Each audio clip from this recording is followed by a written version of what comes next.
Dungeons. They are the worst curse placed upon the world. The final curse cast upon humanity by the demon lord slain 1,000 years ago by the legendary hero. The miasma and monsters overflowing from dungeons bear their fangs at humanity, following the demon lord's dying will. Adventurers from all the world challenge dungeons to break this curse. With that, Alto Reise, having graduated top of his class from the Adventurers Academy, works as a staff member at the Adventurers Guild to become a support for adventurers. The work of an Adventurers Guild staff member is extremely busy. Alto keeps himself busy with all the work needed at Tsukame shop. One thing about his job is when customers visit to order supplies. They've grown to become continued customers that Alto has almost memorized all their monthly orders, like parchment and ink, then quill pens. These customers even order sets of desks and chairs from the shop. Alto also handles quest acceptance duties and adventurer consultations. Furthermore, as his own special duty, Alto utilizes his specialty in summoning magic, providing rental services. When a customer asks if he could lend them some flying summons, Alto smilingly obliges and summons 3 wyverns. Seeing this with his own 2 eyes has the customer in awe and deeply grateful for Alto's help. Plus, Alto also offers introductory courses on summoning magic. With bookings becoming full for next month, Alto's unique services have become popular and the number of guild users have more than doubled. With all that he's done, Alto believes he has contributed to the guild's profits to some extent. Guild staff are civil servants compared to adventurers. It's a plain job with low pay, but it's an amazing job with stable wages and comprehensive benefits. Alto wants to let his mother, who raised him single-handedly, to live an easy life without any more unnecessary worry. That's why he gave up on his dream of becoming an adventurer while keeping his top student status at the Adventurers Academy and chose the path of a guild staff member instead. Not long, C-rank guild Nobleman's Garden guildmaster Desmond Taylor calls Alto for a talk in his office. Alto's already wondering what kind of snide remark the guildmaster's gonna make today too. Desmond Taylor is known to be a man who believes that guild staff are upper-class citizens and those work there must be of proud lineage, born of nobility chosen by the gods. Alto is the only one of farmer birth in this guild. Because of that, Alto has been subjected to bullying like harassment, but that will end in just 2 more weeks since there's an annual reassignment happening. Looking down, Alto's already convincing himself to endure whatever Desmond has to say. If he hangs in there a little longer, he'll escape this hell soon enough. Or so he thought. Without much notice, Desmond informs Alto he's fired effective today. This stuns the poor boy, protesting this sudden turn of events. He tries to defend himself, telling Desmond he's contributed to the guild's profits since he worked in the guild. Desmond then reveals the reason why Alto's fired. It's because he's of farmer birth, and a commoner like Alto, who's only good at summoning magic, should be grateful he's even allowed to work alongside noble and excellent people like Desmond for even a year. A sarcastic smile forms on Desmond's face before he bursts out laughing. He mocks Alto for thinking he'll never have to say goodbye to this guild. Who would have thought Alto would end up getting fired and left in the cold before his transfer? Alto shakes in pure frustration. This so-called guildmaster is really getting to him. However, he knows lashing out will be of no use. If does that, Alto will be playing right into Desmond's hands, for now he has to endure. And with that, Alto excuses himself, taking the terrible news with him. But before he could leave, Desmond calls his attention again. The guildmaster has the nerve to ask Alto to thank him for taking care of him for the year he's been at the guild. Turning around, Alto forces himself to bow down and choke out a sobbing thank you. After that, Alto goes running out of Desmond's office and onto the streets he went. He's so upset of the whole thing that he didn't even mind where he's going, bumping into people in the process. While walking, Alto thinks about his mom's reaction. He knows she'll be so disappointed to hear he got fired. Suddenly, strong wind blows by and hits Alto with a piece of newspaper. When he removes it from his face, the article catches his attention. There, he reads about his former classmates' success in their chosen fields. He smiles to himself, thinking how everyone's doing amazing compared to what he's reduced to now. Alto then continues his walk of despair towards home. Arriving home, Alto is surprised with a confetti bomb by his friends. Apparently it's his birthday. Yikes, that just makes the getting fired from work even worse. Anyways, Alto is shocked to see all his friends, Stella, Rex, and Rune, are here. He just read about them on the newspaper earlier and now they're here. When Alto asks why they're all here, it's Stella Garcia, B-rank adventurer and the Flamesword Princess, that tells him it's his birthday. They all coordinated their schedules to plan this surprise party. It's not just Stella here. C-rank adventurer, two-faced witch Lucy Farmy and B-rank adventurer, versatile dragon knight Rex Gardner are also here, looking excited and happy to see their friend. Alto's mom then comes and joins them, praising Alto for having such good friends. In her hands is a birthday cake. Alto had completely forgot his own birthday because of work. He's now 15 years old. Stella is the first one to hand over her gift. Blushing, Stella shares how the gift is quite rare, so she'd be happy if Alto treasures it. Rex also closes in to see what it is, revealing it to be a Shrine Maiden's crystal. Lucy is surprised because this said crystal is something people call the Love Stone. Hearing that, Rex teases Stella as he now knows why the Flamesword Princess has been going to the Shamanic Mountains a lot lately. The teasing continues and Stella has no choice but to defend herself, blushing as she tells her friends to stop. On the other hand, Alto thanks Stella for the gift and promises to take care of it forever. The word forever has Stella getting all fuzzy and her face is now beet red. After that, it's now Rex's turn to give out his gift. It's a sword made from refined 8-colored adamantine. And lastly, Lucy gives Alto a hand-knitted robe woven with ant magic properties. Truly, Alto is happy as he thanks everyone for being so thoughtful. Not long, the reunited friends all share a meal. As they sit and eat, the friends share stories and whatnot about their lives. Stella is randomly reminded of Rex stealing her prey the other day. Rex only laughs it off and asks her not to worry about it anymore. Lucy, on the other hand, mentions how the three of them have been running into each other a lot in dungeons lately. As the three converse, Alto remains quiet just listening to them talking.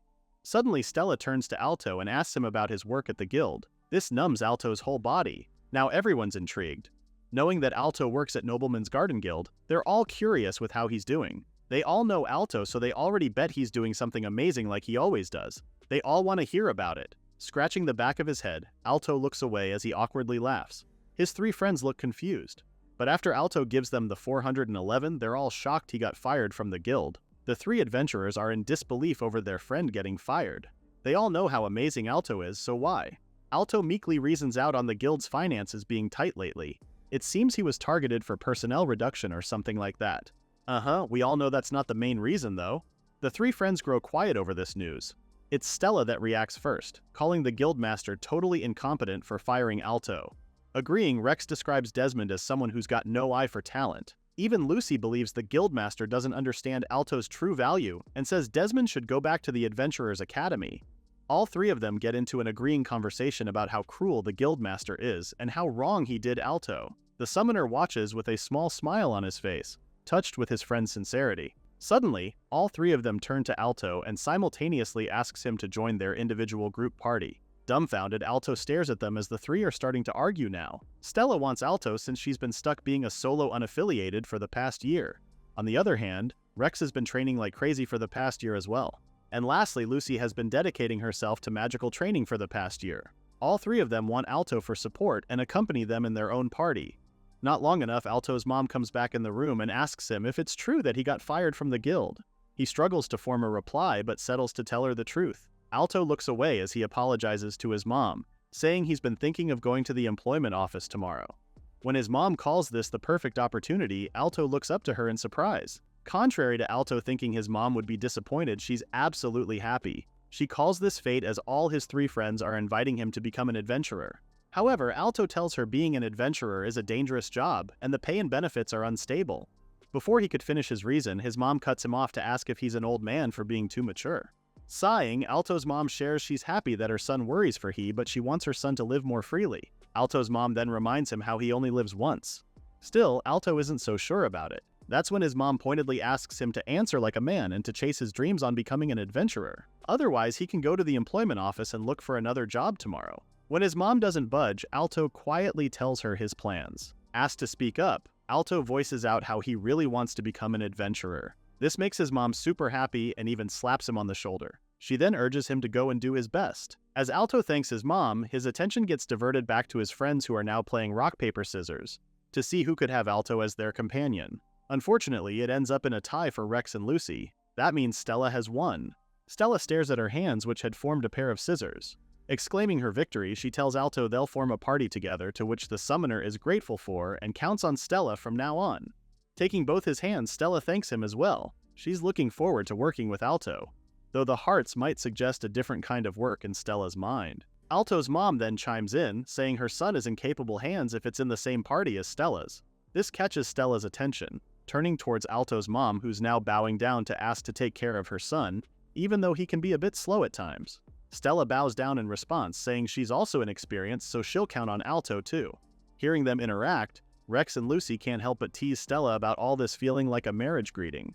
Stella frantically reacts, telling her friends she doesn't know what they're talking about. Alto's mom continues to compliment the adventurer and Alto's new companion. She'd always welcome a cute girl like Stella. Alto then asks his mom not to say stuff like that as it can be a bit rude to Stella. However, Alto's mom sees nothing wrong about it since Stella doesn't seem to mind. Meanwhile, Stella's eyes are forming hearts now. In her mind, always welcome means parental approval. But then again, Alto and her are still minors, so that kind of thing should wait until they're older. Upon seeing Stella, the summoner already has an inkling what's going inside her head and asks Stella to calm down since it was just his mom's bad joke. This stops Stella's delusional fantasy and awkwardly explains she already knew it was a joke and she understands perfectly. She awkwardly turns away, feeling disappointed with the whole ordeal. On the other hand, Rex raises a glass to celebrate Alto's birthday and the formation of a new party. Everyone cheers to this and soon enjoys the rest of the party talking and laughing together. The party only ends when the sky has turned dark and stars have decorated its entirety. The four friends walk outside, can't believing they talked so much it's already dark now. It's true when Lucy says time flies when you're having fun. Stella then apologizes to Alto for making him walk her home. Alto assures her it's no worries and he still has tons to talk about with them. Rex, who's been walking ahead, turns around to call Alto's attention to ask if the summoner wants to have a mock battle like old times. The girls get excited as this reminds them of their academy days. Lucy even wants to see Alto's summoning magic. It's been a year since she saw him use it. Alto thinks about it for a mere second before sighing in agreement to Rex's request. Both friends get ready for the mock battle, placing themselves opposite each other. Rex then tells the summoner a tab of 0 wins and 186 losses. When Rex asks Alto if he knows what this means, the summoner guesses this could be the record between the two friends' matches against each other. During the 3 years at the Adventurers Academy, Rex has never won against Alto, not even once. So right now, Rex wants to settle that score. He then tells Alto the signal to start will be per usual with flipping a coin. Once the coin in Rex's hand hits the ground, they begin. Rex immediately flips it after, and while it's in the air, Rex is already powering himself up. He also apologizes for the long break between their mock battles, but right now, Rex is going to go all out. As soon as the coin hits the ground, Rex summons his heavenly dragon possession, Water Dragon Zeldnera. Rex's eyes go white and his hair spikes up in response to the power. Alto is stunned to see his friend use this power. Borrowing the immense power of a celestial dragon is a secret technique of the Gardner family. With that, Rex lunges towards Alto with his sword. Before he could get to Alto, the summoner uses Flame Dragon Org and Thunder Dragon Ringa. Two monsters then manifest before Rex, shocking him as he quickly realizes Alto has used incantationless double summoning. Meanwhile, Alto apologizes to both Org and Ringa for this summoning and asks them to lend him their respective powers. Both Org and Ringa agree, of course. And now, Rex is left to fend of these two, a high-ranking spirit and an upper-class demon. As expected of Alto's summoning skill, it's in a whole other level. While Org uses Flame Durrani, Ringa uses its Lightning Roar Ash Dust. Attacking both at the same time, they release their powers at Rex and a massive explosion is both seen and heard by both girls. Stella has a hand over her mouth in awe of Alto's incredible destructive power. Lucy casually shouts for Rex too, asking if their friend is still alive. In Alto's mind, he could only wish it would end this easily. After the dust clears out, Rex comes out panting and huffing. He praises Alto for not holding back. If he were any other average adventurer, Rex would be charcoal by now. Alto is happy to see Rex though. He knows his friend had blocked his attack with the Water Dragon's Water Mirror. As expected of Rex, the versatile Dragon Knight. Laughing, Rex can't seem to accept his moniker as versatile, especially when it's coming from Alto. Kinda sounds like a sarcastic joke. Anyways, they're not done just yet as Rex unleashes yet another attack. His dragon technique, Miss Slash. Meanwhile, Alto expects nothing less from his friend and casually uses armed summoning King's Keysigurd and summons the Annihilation Sword Rhodos. With both boys armed with their own swords, the two skip and jump as they both play offense and defense. Rex is surprised to know that a summoner like Alto can keep up with his speed. Alto laughs this off, telling him it's a pretty close call. Rex can't seem to get through Alto's superb swordsmanship. At this distance, a normal summoner would be finished instantly. But here's Alto proving that he's not like most summoners. The two are quite at par when it comes to swordsmanship. They both know how to play their defenses as well as their attacks. In Rex's mind, he has realized he can't overpower Alto in close combat, but if he lets his guard down for even a moment, he also knows he'll be done for. As Rex dodges one of Alto's attacks, he sweats. He thinks this is all cheating. A summoner who can handle close combat, it's like having a death wish. Not long, Alto summons a black-style second sword, Shadow Slash. Now Rex is in it for a treat. Planting the sword on the ground, the sword lights up as the King's Key unlocks. Rex, on the other hand, has jumped towards Alto, seemingly stopping the summoner from completing his summoning. However, Alto has already anticipated the attack and immediately blocks it with his other sword, reminding Rex not to be reckless. Smiling, Rex tells his friend he won't let him use his finishing move so easily at that. Before Alto could finish his summoning, Rex attacks him with his sword. So Alto has no choice but to stop and dodge Rex's attack. This seems to be a nice warm-up for Rex as he's now using Heavenly Dragon Possession, Dragon King Baltra. Rex then screams to the top of his lungs as the dragon roars in manifestation. Alto watches in awe of Rex now powered up with the Dragon King's power. The summoner is proud to see that Rex can now summon Baltra too. Rex is proud of this feat despite the 3-minute limit he has on using it. When Alto tells him it's bad to reveal his tricks to his opponent, Rex doesn't really mind. He can't keep all his cards hidden while Alto shows his, right? Smiling, Alto realizes how Rex's earnest side of him hasn't really changed since their old days. After taking that as a compliment, Rex proceeds with attacking. He doesn't really have much time left, so he raises his sword at Alto, who's surprised with how incredibly fast Rex has become. As Rex uses Dragon Technique, Heavenly Limit Slash, Alto uses Armed Summoning, Shield of Cherubim. However, Rex's attack proves to be superior and his shield begins to crack. Soon enough, Alto watches his shield break into pieces, praising Rex's Dragon King's strike. Then Rex points his sword towards Alto, using Dragon Technique, Nation-Breaking Spear. A shadow of swords then attack Alto, who's now bracing himself for balance. After that attack, Alto gets an injury, shocking the girls since this is the first time.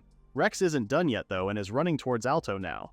Before he could reach Alto, the summoner uses simple X multiplication summoning Slime, and as one slime appears, it multiplies until there's a horde of it heading towards Rex. They all attack Rex, multiplying itself one after another. This is going according to Alto's plan, who's using this opening to increase the distance between him and Rex.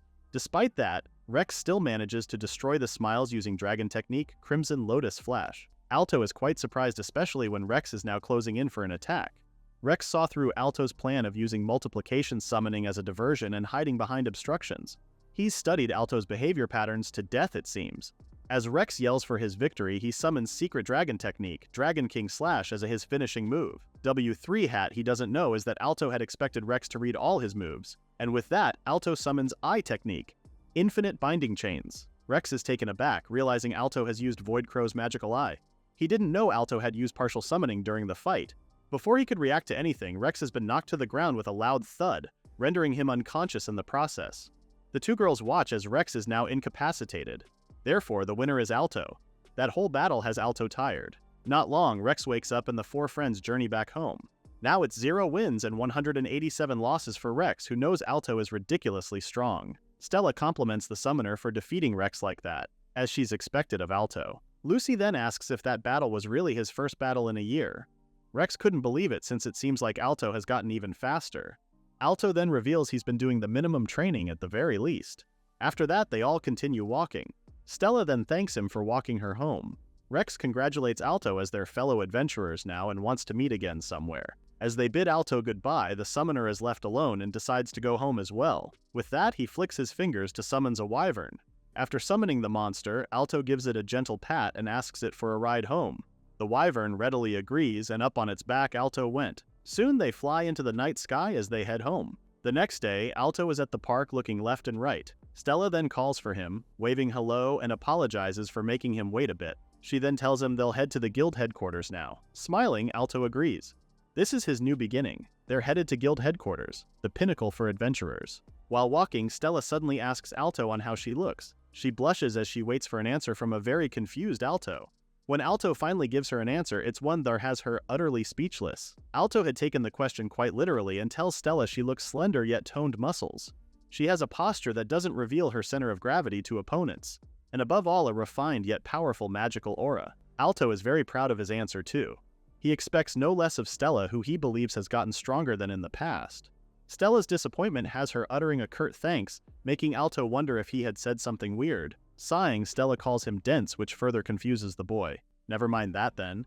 They'll just focus on heading to the guild headquarters for now. Speaking of, Alto remembers what Stella had mentioned during his birthday party, and asks why the girl is working as an unaffiliated solo adventurer. Stella doesn't really pay no mind to the question and casually answers it by saying it's because of Alto.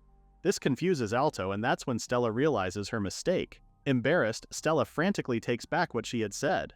That was a close one indeed. Stella's reason for being a solo adventurer is because she wants to be the one to welcome Alto someday without making him feel left out. She's been staying single all this time because of him. Single both in love and career.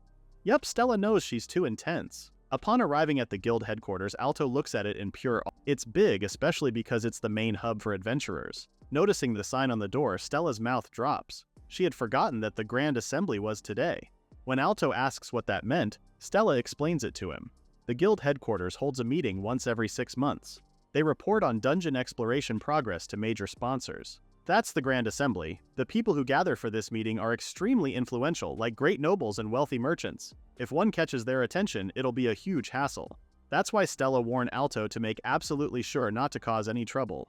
A sweating Alto readily agrees. Opening the doors, both Stella and Alto see that the guild is buzzing with adventurers. Looking at this, Alto didn't expect seeing a pretty normal scene for a Grand Assembly. Stella then explains that the troublesome ones are probably all upstairs doing their thing by now. Stella sees this as their chance and tells Alto they'll finish the exam registration quickly. But before they could even go up to the reception, a male adventurer calls Stella's attention, calling her his beloved. The man actually seems familiar to Alto. Meanwhile, Stella is now facepalming herself, seeing that it's Pavel bothering her again. Upon hearing the name, Alto realizes this man is Pavel Romakot. He's a rising B-rank adventurer boasting an incredible amount of magical power. With Pavel's close proximity, Alto has taken a whiff of the strong smell coming from him and immediately covers his nose. It's the middle of the day, but Pavel's been drinking quite a bit. Pavel doesn't seem to see Stella's already annoyed face and continues telling her to quit the lonely solo life and join his party. Although their boss might be a bit scary, it's still a fun place. Stella quickly dismisses him, reminding Pavel she has already turned him down 10 times now. Stella then utters the same response as she's said many times. She already has a partner she has decided in her heart. And since they're already having this conversation, Stella will gladly introduce him to Pavel. Gesturing her hands towards Alto, Stella introduces him as her new companion. With that, Stella asks to stop asking her to join Pavel's party. This breaks Pavel's heart, who's in disbelief with the news. Pavel calls himself a super genius adventurer who's invited Stella so many times. After all his asking, he can't believe Stella would just team up with a weakling who doesn't have a shred of spirit and barely any magical power. Now Pavel's calling Stella crazy. Scratching the back of his head, Alto awkwardly laughs, like he isn't even bothered with the insults thrown at him. Instead, it's Stella that's raging in anger right now. 'Cause how dare this Pavel call her Alto a weakling? Stella steps up to scold Pavel, telling him how Alto's kind, so he always limits his magical power to avoid causing trouble for others. Suddenly, another voice chimes in, asking Pavel what's this commotion about. A bald older dude scolds Pavel for his behavior. He had explicitly warned Pavel to strictly refrain from unnecessary disputes since today is the Grand Assembly. Alto quickly recognizes the man as Dwight Dumbbell. Before Alto could even say hello, Pavel already has his arm around Alto's shoulder. Pavel then drunkenly calls Alto an unimpressive little brat who's going to form a party with his cute Stella-chan. He then calls this news ridiculous as he sees them an unfitting match with each other. Sighing, Dwight tries to keep his temper at bay and immediately apologizes to Alto for the trouble his party member has caused. As he tells Alto he's going to scold Pavel severely later, Dwight quickly notices something and activates his magic puppet human technique, Sacrifice. This spell has transported Pavel next to Dwight now. Both Stella and Alto are shocked and look at the space beside Alto. Pavel was just there next to the summoner. Alto then notices the puppet on the ground next to him and realizes this is a technique that swaps the coordinates of two pre-marked individuals. Pavel is now protesting heavily at Dwight. The drunk adventurer is frustrated that Dwight wasted the substitute doll in a place like this. Apparently, it took Pavel months to finish making. Dwight doesn't reply back to Pavel. Instead, he bows down to Alto to apologize for Pavel's disrespectful behavior. Dwight then describes Pavel as a talented adventurer yet a half-baked man, so Dwight asks forgiveness for his sake. Whilst bowing, Dwight commands Pavel to apologize to Alto as well. However, the drunk adventurer doesn't want to. Why should he do so? This doesn't make any sense to Pavel at all. Glaring at Pavel, Dwight commands him to apologize this instant. Seeing Dwight's scary face, Pavel ultimately gives in and apologizes for going a bit too far with his behavior. Alto, on the other hand, only tells him not to worry about it at all. With that, both Pavel and Dwight take their leave. Alto is still confused with what just happened, but he has no time to process it all because Stella tells him they'll go to the reception now. In Stella's mind, she already expected much of Dwight. However, it's not the same for Alto. Judging by Dwight's reaction, Alto realizes he might have saw it, the terrifying magical power sleeping within the summoner. Anyways, Alto then finishes his registration. Once done, the receptionist informs him that she has received his application for the adventurer registration exam, and reminds Alto not to forget to bring his exam ticket on the day of the test. Both Alto and Stella are now smiling, excited for the day to come. Suddenly, Alto sees that the Grand Assembly has ended, and all the attendees are now descending the staircase. Alto then asks Stella if those people are the sponsors she was talking about earlier. A frantic Stella is now having a dilemma. This is not good for them, especially that these people are sponsors of the Adventurers Guild. Whispering, Stella instructs Alto not to make eye contact with any of them, no matter what. They never know what kind of trouble these people might cause, so it'll be good to take caution. On the other hand, one of those sponsors notices Alto and calls for him to turn around. Confused, Alto turns to see who's calling him and sees it's Sir Abula. The nobleman himself is happy to see Alto here, though it's quite rare to see Alto at the headquarters, but then he thinks that the summoner might have been reassigned here. Sir Abula's conversation with Alto has now caught the attention of the other nobles too. Miss Shalty chimes in, praising Alto for rising from a C-rank guild to working at the headquarters. Another noble, Sir Baroque, also joins in and wants to celebrate Alto's promotion. He wants to throw a grand party at his place in Alto's honor. Sir Abula agrees with the idea and wants his household to participate as well. Miss Shalty also wants in on this. While this is all going on, Stella is deeply confused with what's happening. She quickly whispers to ask Alto why he knows this lot. Smiling, Alto then explains how these three were very kind to him when he used to work at Nobleman's Garden. They're all nice people, apparently. Stella lets out an awkward smile. Really nice people can't be the description for these people. Abula Urold is the dark oil baron, Shalty Drite is the bloody noblewoman, and lastly, Baroque Lemeron is the ruthless merchant tycoon. All these people are big shots from the underworld that even kids are afraid of. Stella does understand, though. There's no way that Alto could have worked normally for a year without standing out. When Sir Abula tells Alto of the party and asks to set a date for it, Alto scratches the back of his head. He doesn't know how to explain his situation to them. Laughing, Sir Abula asks Alto not to be shy since they owe him a debt they can never repay. Rehashing the past, Sir Abula shares how it was all thanks to Alto lending him the army of the lower flame hell that he was able to strike oil in that dangerous Venatora oil field. Miss Shanti also praises Alto for the miraculous grand summoning that saved her beloved son from an incurable disease. Thanks would not be enough for Alto's kindness. And of course, Sir Baroque also has his fair story to tell. Alto summoned beasts that have saved their lives many times. So, celebrating his promotion is his household's top priority. While these three nobles are busy chatting, Alto then asks a moment to speak. He appreciates their praise and generosity, but that's not the case right now. Alto then tells them the truth, shocking the nobles upon learning that Alto got fired. Awkward, Alto is confused with the noble's reaction and asks if he had said something strange. Sir Abula expressed his disbelief with this news and asks Alto what had happened. Alto, scratching his head, says he can't really go into detail, but it seems he's somehow fallen out of favor with the guildmaster. This shocks Sir Abula, who never knew there was someone who'd do such thing to Alto. Miss Shanti now looks disgruntled as she thinks of the scruffy potato of a man. She can't even remember his name that much. Des, Pancho, or something like that. Sir Baroque details out how the guildmaster is actually a viscount who ruled over some third or fourth-rate area in the Armies district. He never knew a mere viscount has become so important as becoming guildmaster. Then all of a sudden, Sir Abula informs Alto they just remembered they have some business they need to attend to and they'll be taking leave right now. After they leave, Stella already knows where those nobles are going. Alto's previous workplace? The Nobleman's Garden? It's time to say sayonara to that place. Meanwhile, all the three nobles are sporting the same look on their faces, a look one would scare even the smallest of animals. They're all headed to Nobleman's Garden Guild too. At the said guild, Desmond is laughing his bum off as he drinks wine. To him, the taste of wine sipped during work hours is an irresistible flavor of sin. Then he remembers the pathetic look on Alto's face when he fired the boy. No matter how many times he thinks about it, it still makes Desmond laugh.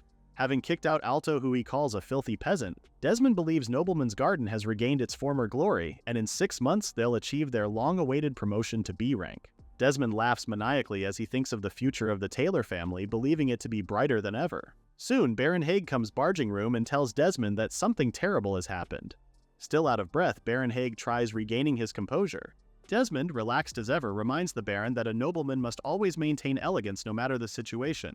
With a terrified look, Brano Haig divulges that Lord Abula, Lady Shanti, and Lord Baroque have arrived in their guild and are demanding to terminate their adventurer contracts with the Nobleman's Garden. This shocks Desmond, confused why these nobles would withdraw their contracts with the guild. Furthermore, the guild's relationship with those individuals was supposed to be excellent. They even just extended their contracts recently. Baron Haig is also in the dark with what's happening, but he did sense an extraordinary anger coming from the nobles.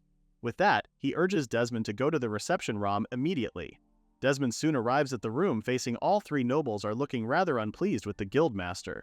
Desmond tries to break the awkward silence by complimenting the fine day they're having today. However, he is only met with animosity.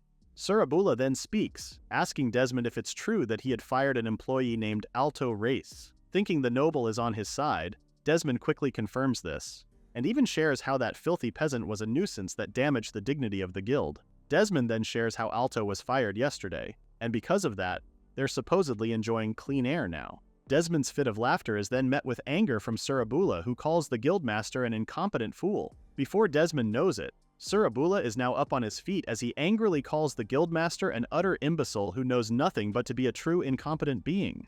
Pointing at Desmond, Surabula furiously asks if the guildmaster ever considered with that small brain if how precious Alto's summoning magic is. This puts Desmond in a tight spot since he also reveals he doesn't know much when it comes to magic. Suddenly, Lady Shanti stands up to express her own anger at the guildmaster. Her dear son was looking forward to the Introduction to Summoning Magic course that Alto was going to teach. When she asks what Desmond plans to do about it, the guildmaster frantically apologizes and suggests he'll arrange for a more skilled summoner right away. This makes Lady Shanti more furious as she belts out, "No one can be a better summoner than Alto." Smiling, Lord Baroque asks the two nobles to calm down a bit and wants to hear Desmond's side of the story. As the two quiet down, Lord Baroque tells them how there might have been a valid reason to dismiss Alto, though it's very hard to imagine. Maybe Alto wasn't working seriously behind the scenes, or maybe he made some big mistake. Thinking about it, Desmond reveals it's quite the contrary. He then tells them how Alto was more diligent than anyone else and there weren't any particular mistakes. When they press him about why he fired the summoner, Desmond plasters a smile on his face as he reveals it's because Alto Reise was born a peasant. He said it like the egoistic man that he is. All the three nobles are now shaking in anger.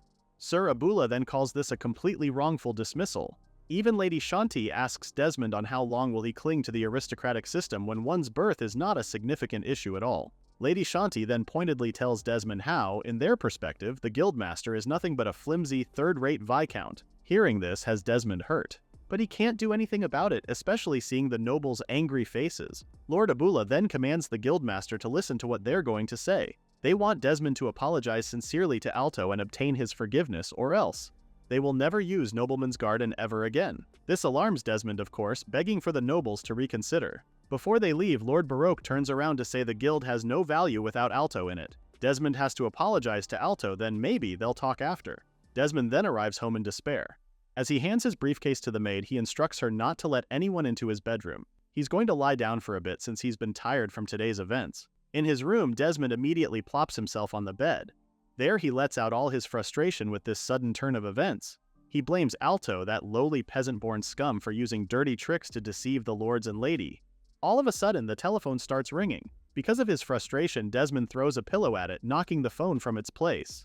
In despair, Desmond thinks to where he went wrong and why this happened to him.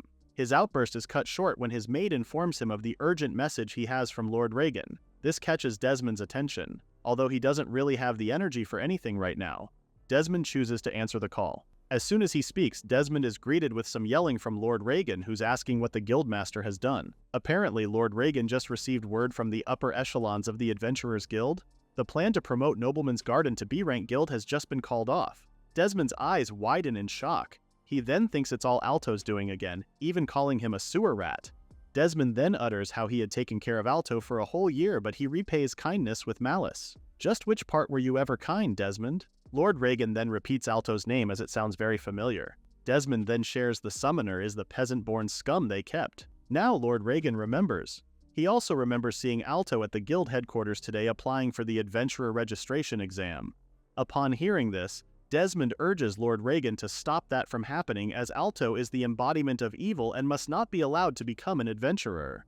Desmond then tries to flip the narrative and tells Lord Reagan that Alto is a genius at sucking up to the powerful and worming his way into their favor. If a parasite like him becomes an adventurer, the guild will be eaten away from the inside, and they won't be able to focus on dungeon conquest. Absorbing all this information, Lord Reagan seems to believe Desmond's words and plans on assigning an examiner under his influence to make sure Alto fails his exam.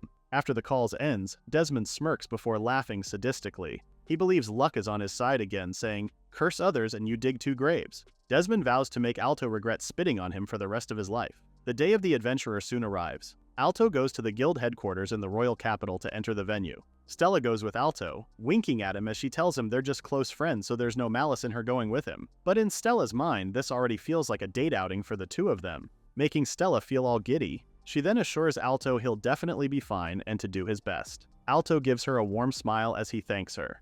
With the exam ticket in his hand, Alto enters the exam room and is immediately greeted with the sight of strong-looking people. The examiner then asks if everyone is present and announces that the adventurer exam will now begin.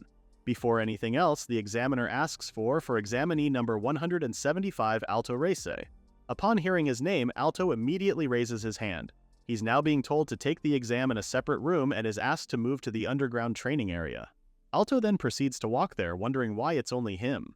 Once he arrives at the exam area, he finds a man wearing sunglasses in the middle of the room. He introduces himself as Hemros Luxus, the court summoner. Hemros will be in charge of Alto's exam today. Showing respect, Alto bows down to greet the proctor. Hemros's eyes squint as he takes in Alto's whole appearance. Lord Reagan had told him this boy is a dangerous element, but he can tell just by looking at Alto that this boy's no good. As in, he has absolutely no talent as a summoner. With such weak magical power, Alto will hardly pass even just the regular exam. He now believes he made a completely pointless trip going here. Hemros then tells the summoner they'll start the exam right away. In this exam, Hemros will be looking at the quality and quantity of Alto's summoned beasts. If Alto can meet Hemros's standards, he'll pass the exam right here. This surprises Alto, of course. Crossing his arms, Hemros promises, saying he's a man of his word. With that, Hemros tells Alto they'll start the test for quantity. Here, they'll test how many Alto can summon simultaneously. Hemros then instructs him to summon low-level beasts that consume little magical power and apply a multiplication formula. Then, Alto needs to increase the number of summoned beasts as long as his magical power lasts. After Hemros gives the go signal, Alto summons one slime, then this slime doubles and triples until 100 are now occupying the room. Hemros is already amazed that Alto surpassed 100. However, he's utterly shocked to see that Alto has now summoned 1,000, then 10,000. Not long, Hemros is screaming as the room is about to be filled with summoned slime. He frantically asks Alto to stop as Hemros is now drowning in slime. With one flick of his fingers, all of the slime disappears. Hemros tries to recover his shortness of breath from the suffocation. Hemros can't believe that number and speed of multiplication. He really thought he was going to get crushed to death by slime. Well, that would be a funny scene. A worried Alto asks if the proctor is okay, to which Hemros says he is. He's then curious if Alto hadn't released the multiplication magic. How many more slimes could he have made to maximum? Alto thinks about it for a bit before casually revealing it would have been beyond trillion or quadrillion. Or no, quintillion would be no problem at all as well. Hemros sweats as he awkwardly smiles. In his mind, he can't believe Alto can make quintillion when that's such a ridiculous multiplication summoning. However, he did see it with his own two eyes, and more than anything, Alto doesn't seem to be lying. Now Hemros is curious as to who Alto really is. Hemros's thoughts are then snapped back to reality when Alto asks him on how he did on the quantity test. Hemros coughs up a bit before saying it wasn't bad at all. He then shares that he could summon much more when he was Alto's age. Then again, he passed the minimum requirement. Give it to Hemros to downplay what he had just witnessed. After Alto thanks the proctor for the passing mark, Hemros then announces they'll move on to the quality test. Hemros now knows Alto Reise is far more capable than what he just heard. His magical power is still weak, but his skill is exceptional. He's undoubtedly a mage skilled in techniques. Question now is, what should Hemros do so Alto will fail? The answer is simple. Hemros will have him summon powerful beasts that consume a lot of magical power. That way, he'll easily show his weakness. With that, Hemros tells Alto that a summoner must be able to control a wide variety of summoned beasts. For example, a wyvern, a powerful summoned beast that soars through the sky.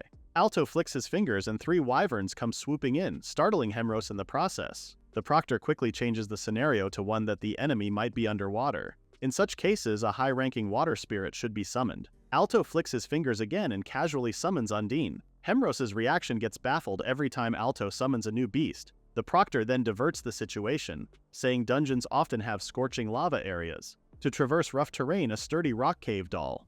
Apologizing for bothering his golem, Alto flicks his fingers again to summon the raging beast. Now Hemros is terrified. Alto had managed to summon the guardian of the skies, Wyvern, one of the 4 great spirits, Undine, and the high magical power-consuming golem, and Alto did all without incantations. When Alto asks how he did, Hemros once again tells him it's not bad. And since he cleared the quality and quantity tests, that means Alto waits in anticipation. His eyes sparkle as he waits for Hemros to say he's now a full-fledged adventurer.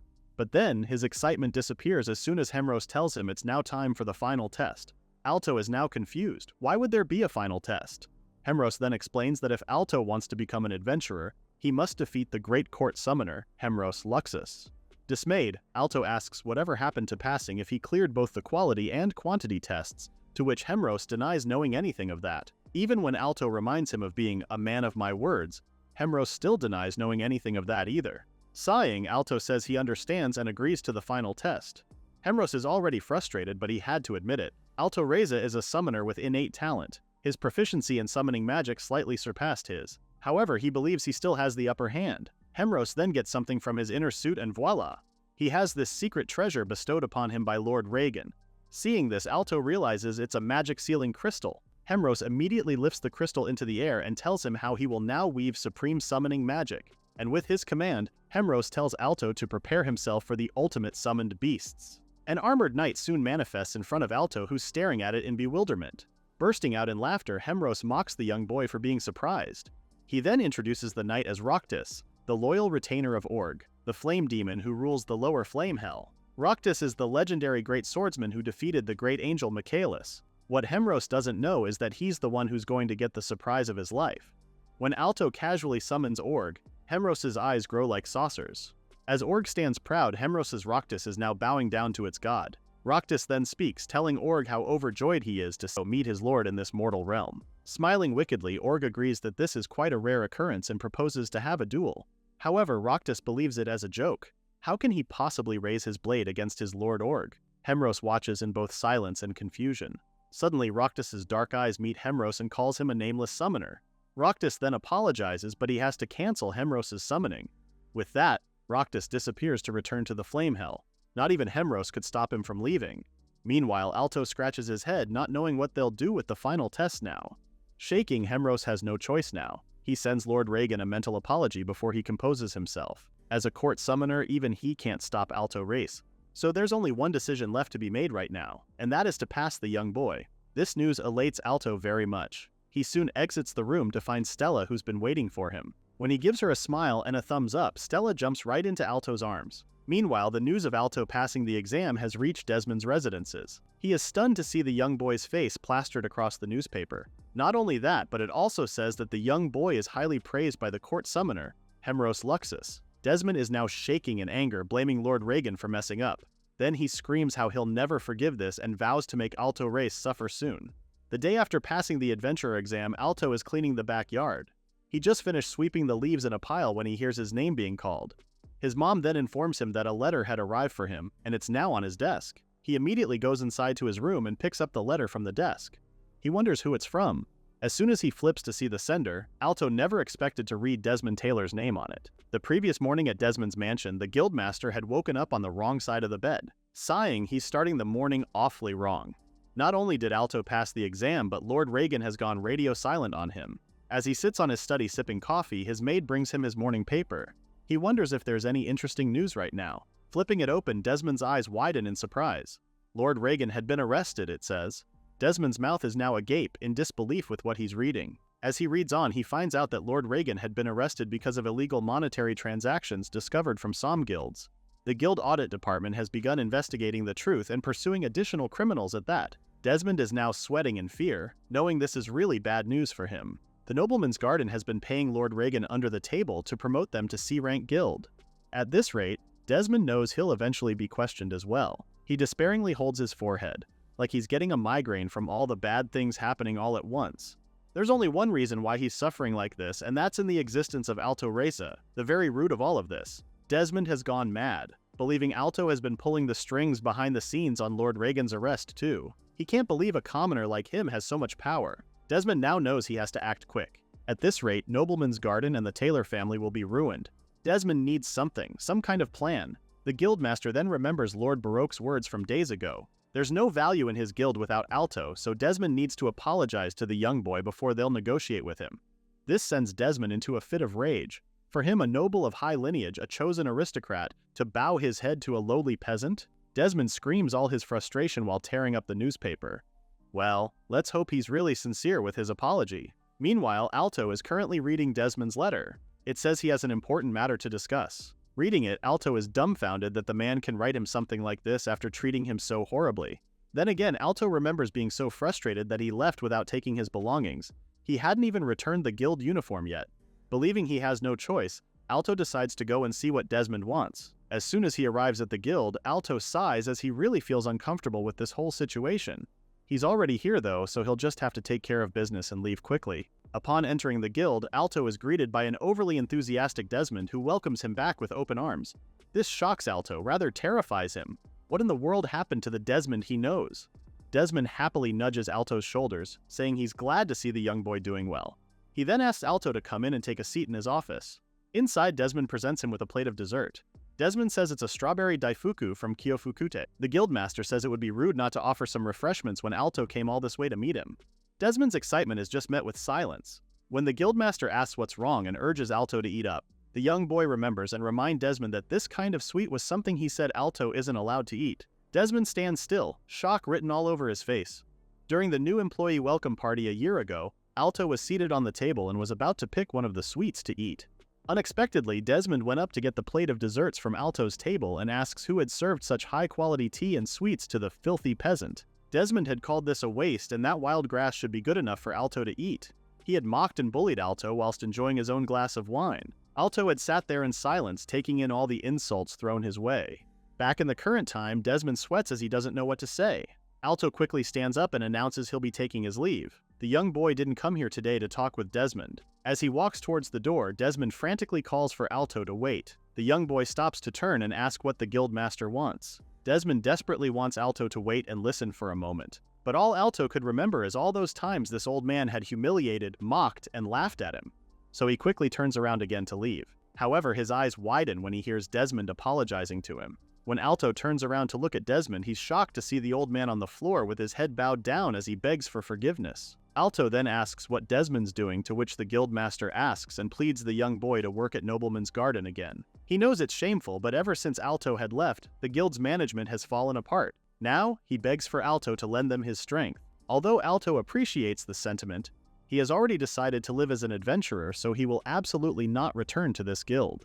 Desmond's once hopeful eyes turn into despair. He then desperately asks if Alto can lend them Summoned Beast Rental, and Summoning Magic Lectures to them at least. However, Alto is resolute in declining Desmond.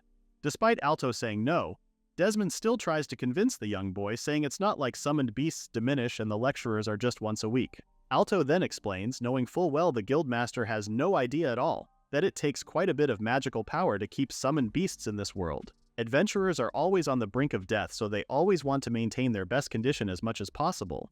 It's not uncommon to be away from home for weeks once they enter a dungeon, plus it's impossible to hold weekly lectures. With pleading eyes, Desmond grovels towards Alto to ask to put in a good word with them for the sake of the guild. Hearing this, Alto is confused with who this them Desmond is talking about. The young boy then asks what Desmond is talking about as he's noticed the guildmaster has been acting strange today. Desmond is now shaking as he holds onto Alto. Then he snaps out of his gentleman drama and sadistically calls Alto a damn brat. He angrily points his finger at Alto, saying the young boy must be feeling good about himself after he incited Surabula and the others to ruin the life of a boss he didn't like. Desmond also insinuates how Alto is feeling on top of the world with how he did the guild wrong.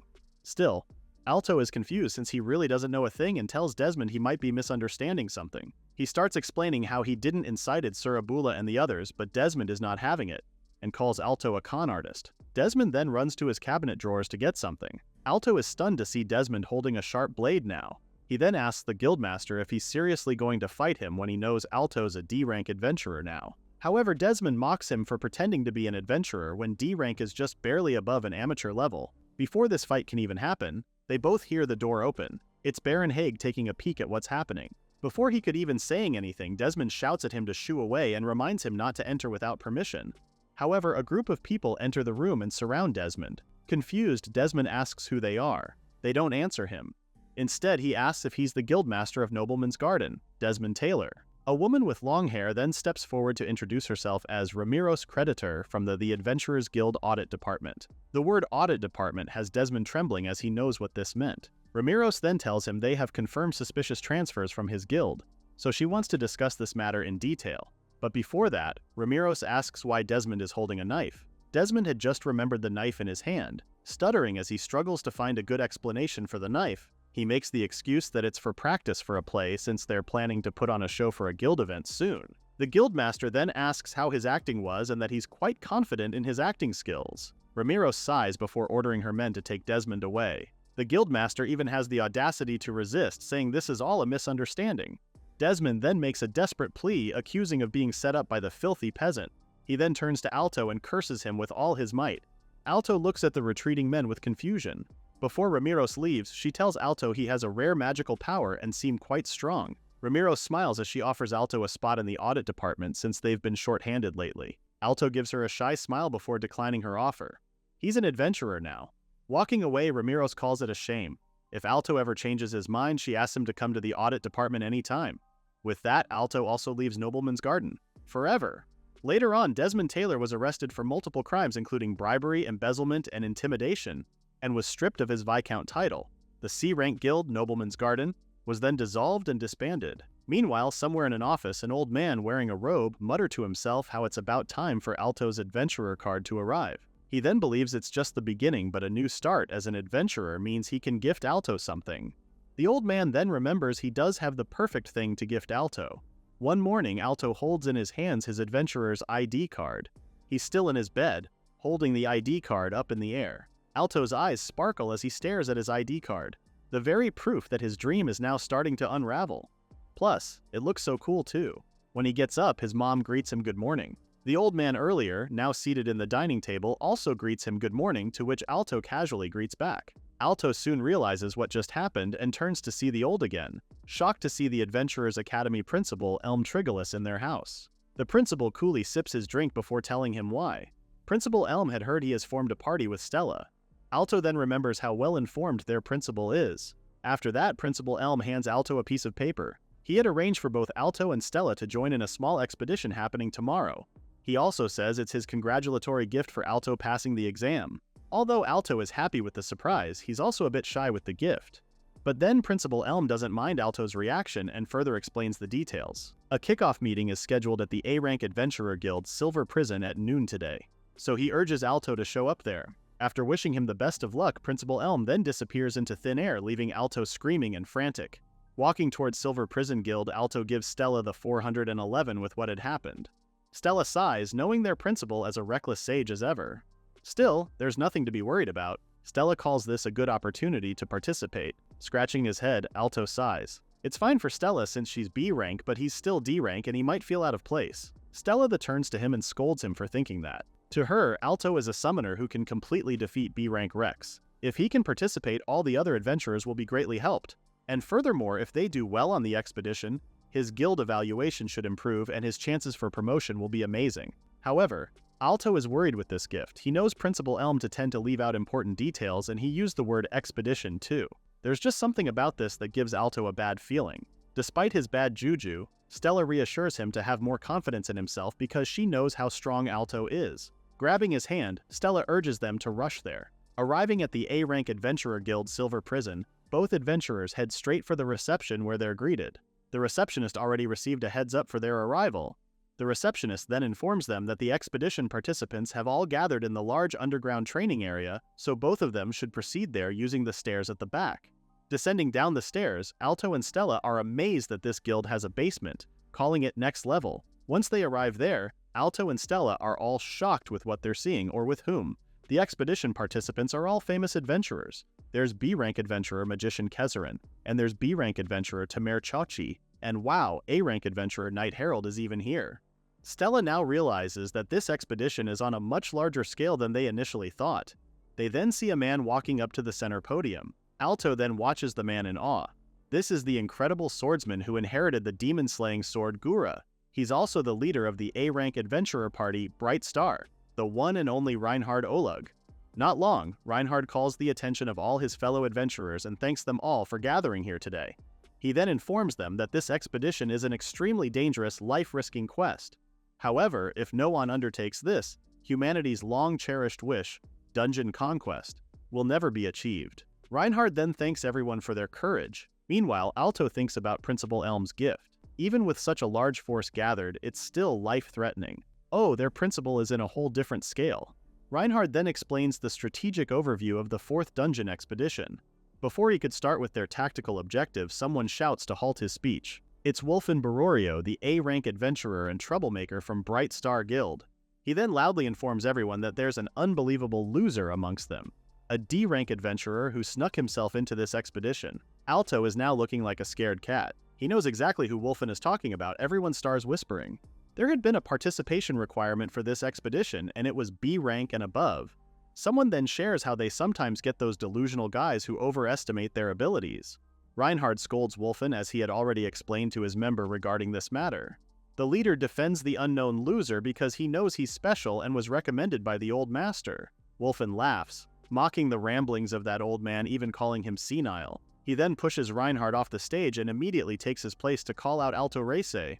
On the other hand, Alto doesn't know what to do. When Wolfen urges him to stop hiding and to show himself, Alto sighs as he knows it's better to step forward than to hide. With that, he closes his eyes as he raises a hand. Before he knows it, Wolfen is already in his face, asking if he's really Alto Reise. As Alto mutters a yes, he's also amazed with how fast Wolfen is. A smirk forms on Wolfen's face as he tells Alto a piece of fact. The most troublesome opponent in this world isn't a capable enemy, but an incompetent ally. He then calls Alto a show-off, asking Alto that if he drags them down and their allied party falls apart, how will the summoner take responsibility? Wolfen then grabs Alto by the collar, ready to pounce him. The commotion is interrupted when Dwight steps forward and orders Wolfen to stop it. Giving Wolfen some advice, Dwight warns him to withdraw from this one unless he wants to get killed. Wolfen is baffled to see Dwight siding with a D-rank and laughs as he calls Dwight a once great adventurer, who's now a senile old fool with rotten eyes. With that, Dwight turns around to leave, saying he's already given Wolfen a warning, so it's his decision to do what he pleases with it. Alto, who's now feeling a bit bad, informs Wolfen he's just leave since he thinks he's out of place here. However, Alto bumps into Stella, who's now fuming mad at Wolfen. She is raging as she pointedly tells Wolfen to back off. He's been saying whatever he wants for a while now, but for his information, Alto is way stronger than the likes of him. Wolfen then mockingly calls Stella an ugly girl, warning her no to talk back to him when she's just a B-rank trash. This fuels Stella's anger even more, saying Wolfen is a bit confident with his A-rank status. Wolfen then retaliates, saying there's an absolute difference between A ranks and B ranks, as vast as heaven and earth. Alto remains in the middle of this heated argument, not knowing what to do. After a while of bickering, both Wolfen and Stella are out of breath. Wolfen then calls her pathetic for playing adventurer with a D-rank piece of trash. He then yells at Stella, asking what would her great-grandfather think of her if he knew of Stella's disgraceful act. That hurts Stella, silencing her as she holds back her tears. Wolfen isn't finished yet and continues to remind Stella she's the abandoned child of the Arnold family because she couldn't properly inherit their magic. Before Wolfen could continue his insults, they hear a loud thud. Alto had clapped his hands to get both of their attention, then he nonchalantly asks Wolfen to have a mock battle with him. Wafflin is bewildered with the proposition. To Alto, this would be a great way to settle various things. For example, who's stronger between him and Wolfen? Seeing Alto's confident demeanor has Wolfen seething with anger. Oh, it's on now. Tension rises between Alto and Wolfen. Everyone can feel the weight of it in the air. Annoyed, Wolfen asks the summoner if he's seriously asking to battle the Wolfen, an A-rank adventurer known as Shadow Wolf. Alto smiles, confirming Wolfen's question. While this annoys Wolfen, it has little effect on Alto, who's looking rather casual. Wolfen suddenly starts laughing as he facepalms himself. He bursts out how funny Alto is to him. He never knew a bottom-tier D-rank would pick a fight with an A-rank like him. Is Alto out of his mind? Alto's eyes turn emotionless as he says Wolfen can say whatever he wants about the summoner. However, it's a different story when one insults his dear friend Stella. Alto's eyes are now void of the innocence we all know he has. With that, Wolfen turns to tell someone to move everyone to somewhere spacious for the mock battle. Wolfen had asked Tilt Pena, A-rank adventurer and fellow Bright Star member, for this request. Agreeing to it, Tilt jokingly says he has to pay 300,000 gold coins per use, which further irritates Wolfen, who urges her to hurry up with it. After thanking Wolfen for his business, Tilt gets something from the inside of her robe, revealing a piece of paper with an inscription on it. As she tells them she'll send them flying, she burns the paper with her hands. A confused Alto suddenly gets dizzy like he's being warped or something. Even the surroundings are warping in front of him.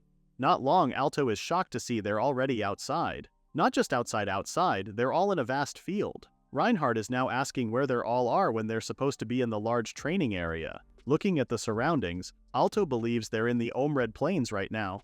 All the adventurers who were in the large training area have been moved here. A magic that transfers a certain area to a different space. It's quite advanced magic as expected of A-rank adventurer Tilt Pena. Approaching Tilt, Reinhard scolds her for this foolish move, to which she calls fun.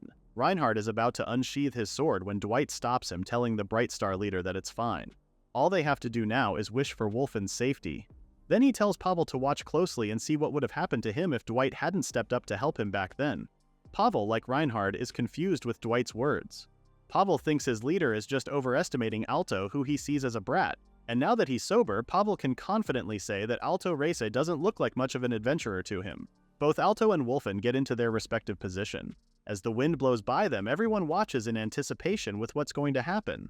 Wolfen then calls Alto's attention to command him to deploy his magic formula. This confuses Alto, so the A-ranker explains it to him. Out of respect for Alto's reckless and foolish bravery, Wolfen will let him take the first shot. However, that attack will be Alto's last. The moment Alto casts his spell, he will fall pathetically without even seeing Wolfen's form. Wolfen also cockily tells Alto that if he's lucky, he'll just end up in the hospital. But at worst, Alto will die here. Not an ounce of fear traverses in Alto's body as he casually says he understands this. Without hesitation, he flicks his fingers to cast his magic. Wolfen stands in silence, waiting for Alto's attack. When he sees nothing happening, he asks the summoner what's wrong, or if Alto is too scared to gather his magic. However, Alto curtly tells him that it's already done. Alto then repeats his words, informing Wolfen it's already finished. Still, Wolfen remains confused as he's not seeing anything happening. It's only when he feels like a shadow has been casted upon him that Wolfen looks up to the sky. Wolfen's eyes widen in surprise and his mouth remain agape as he stares at the humongous air castle descending unto him. Before he could even move, a loud crash is heard and seen by everyone watching nearby. The castle has landed onto Wolfen with a huge thud. Everyone else braces for the impact, even covering themselves from the dust that the castle's descent had made. After the surrounding area clears up, they all see a huge dent on the ground, and at the center of it are piles of rubble from the castle. Alto's eyes are still stoic, waiting for Wolfen to move. Not long enough, a rustling sound is hears coming from the rubble, and lo and behold, Wolfen comes bearing with injuries. Despite being weak from that attack, Wolfen meekly says it's not over yet. Wolfen slowly tries to step forward, but his injuries are too much. Alto had already expected Wolfen to live. He's an A-rank adventurer after all. Alto then makes another move of his fingers. Suddenly, Wolfen grits his teeth and starts coughing up blood. After that, he falls to the ground unconscious. Everyone is now sporting the same look, fearful and terrified. They can't believe the A-ranker Wolfen was taken down with just one hit. One adventurer even says what they saw was way beyond a single hit. Meanwhile, Pavel's overconfidence has now dissipated and he's now shaking in fear as he thanks Dwight for being a lifesaver. In a calm tone, Dwight gets the "I told you so" card, calling Alto a monster. In his mind, he didn't really think it would come to this extent. Even his eyes couldn't see through it. Reinhard then screams for Tilt to use healing magic on Wolfen and to do it quickly. Tilt, on the other hand, is already on it. She's now frantic as she shares how Wolfen had stored up a lot of magic formulas for tomorrow's expedition. Yet now, he's in pretty bad shape. Tilt knows. Even if she uses all her magic power and formulas for treatment, it's not going to be enough. To think the exceptionally tough Wolfen would be on the brink of death just from one blow. The jokes are past gone now as Tilt realizes that summoning magic earlier is seriously dangerous. Silently agreeing, Reinhard says it's not just the ridiculous power Alto has, but also the speed of constructing the spell is pretty fast. Without complex incantations, high-level rituals, or magical tool assistance to complete such a large summoning with just the Earth hand sign is supposed to be impossible. Yet it is possible in the embodiment of Alto Reise. Seeing how everyone is frantic over what had happened to Wolfen, Alto realizes using legendary summoning, Damocles might have been overdoing it, even if he was worked up. Sighing, Alto reflects on how much he needs to work on being level-headed starting now. Stella then interrupts his rain of thoughts to apologize. She knows he did for her sake. But Alto stops her and assures her she didn't do anything wrong, so she shouldn't worry about anything. Alto then looks at everyone else in the area, but as soon as he makes eye contact with them, they all start rustling and look away from him. He's done it. Alto had managed to draw too much attention by using his magical power. Suddenly everything starts warping again, and not long they're back in the large training area again. Now that they're here, Alto wonders if Wolfen's treatment went well. Alto then hears his name being called. It's Reinhard with Tilt behind him. The guild leader asks for a moment to talk to Alto about this great expedition and their main objective, the Great Demon Lord's Relic. All four of them go to the Guildmaster's office of Silver Prison. When Stella asks where the Guildmaster is, Reinhard explains that the Guildmaster of Silver Prison has always been frail. So right now Reinhard is serving as his proxy. Before anything else, Reinhard bows his head and apologizes for the rudeness of their party member Wolfen. This apology isn't just for Alto but for Stella as well. When Tilt casually salutes them to apologize, Reinhard smacks her and scolds her to be more remorseful about what had happened. While Tilt now sports a bump on her head, Alto tells them they should be the ones apologizing since he also lost his temper and went too far. But Reinhard negates this, saying it was entirely Wolfen's fault and that Alto has absolutely no reason to apologize at all. With that settled, Reinhard expresses his admiration with witnessing Alto's summoning magic earlier. Wolfen is, after all, the second strongest member of Silver Prison. To defeat him in one blow is truly impressive. Reinhard also shares how he had already expected much from the prodigy who made the Old Master Elm say, "He's the strongest summoner I've seen in the 100 years of teaching." This makes Alto awkwardly blush, thanking Reinhard for the compliment. Then Reinhard turns into serious mode as he now moves on to the main topic. Reinhard then unravels a map. All 1st to 7th floors have check marks on it while the 8th floor remains dark and auspicious. Reinhard then explains this is a simple map of our expedition destination. So far, the adventurers have conducted 7 expeditions, successfully conquering from the 1st to the 7th floors. Reinhard then points to the 7th floor, sharing the last time they made it there, they had returned here after establishing a base there. The tactical objective, the Great Demon Lord's relic, is now within reach. As Reinhard explains this will be their last expedition, he is cut short when Alto politely interrupts him to ask something. Alto had heard Reinhard mention this earlier in the training area as well.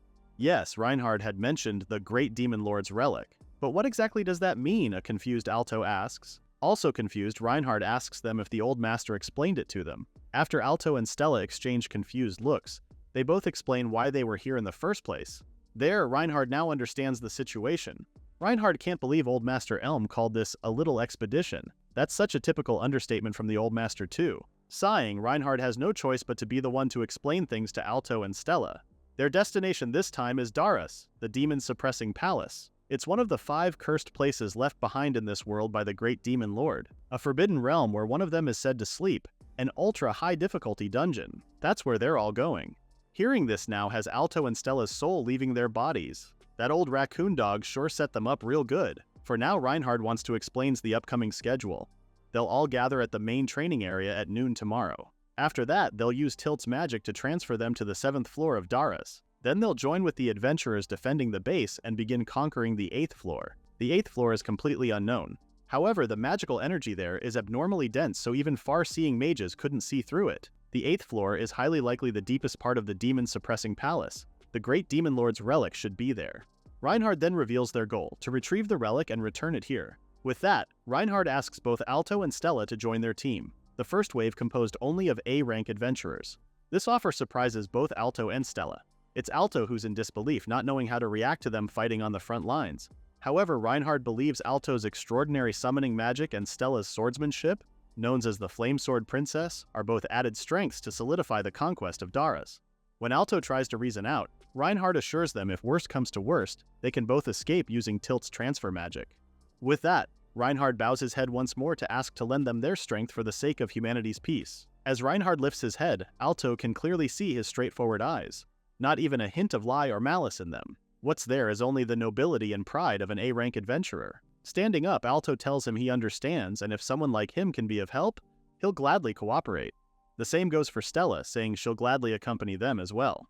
With that, both Reinhard and Alto shake each other's hand to seal the deal. The day of the expedition has finally come. Entering the large training area, Alto can feel all the tension from the adventurers that have gathered here. Even Stella can feel the air's intensity. Suddenly, they hear someone calling them. When they turned around, it's Wolfen with his arms crossed. Stella immediately asks what the A-ranker wants. Scratching his head, Wolfen tells them it's not really about wanting anything. Wolfen then looks away as he admits that he was wrong yesterday and he got heated and had said some stupid things. This shocks both Alto and Stella, who continue listening to the A-ranker's explanation.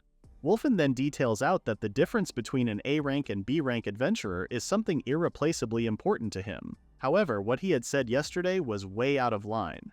So he apologizes to Stella for saying such things. Stella also apologizes to Wolfen for speaking too harshly without really knowing the guy. Wolfen assures her not to worry about it since he was the one who picked the fight first. Then Wolfen turns to Alto Reise, telling the summoner he owes him a big one. Awkwardly laughing, Alto feigns knowing what the A-ranker means. Changing the subject, Alto then asks him if he's also going on the expedition. Before Wolfen could answer, Tilt chimes in and answers for Wolfen. Of course he's going since there's no way he can take break. Tilt then says if she got beaten up by someone she looked down on and then skipped the expedition, it would be a lifelong embarrassment.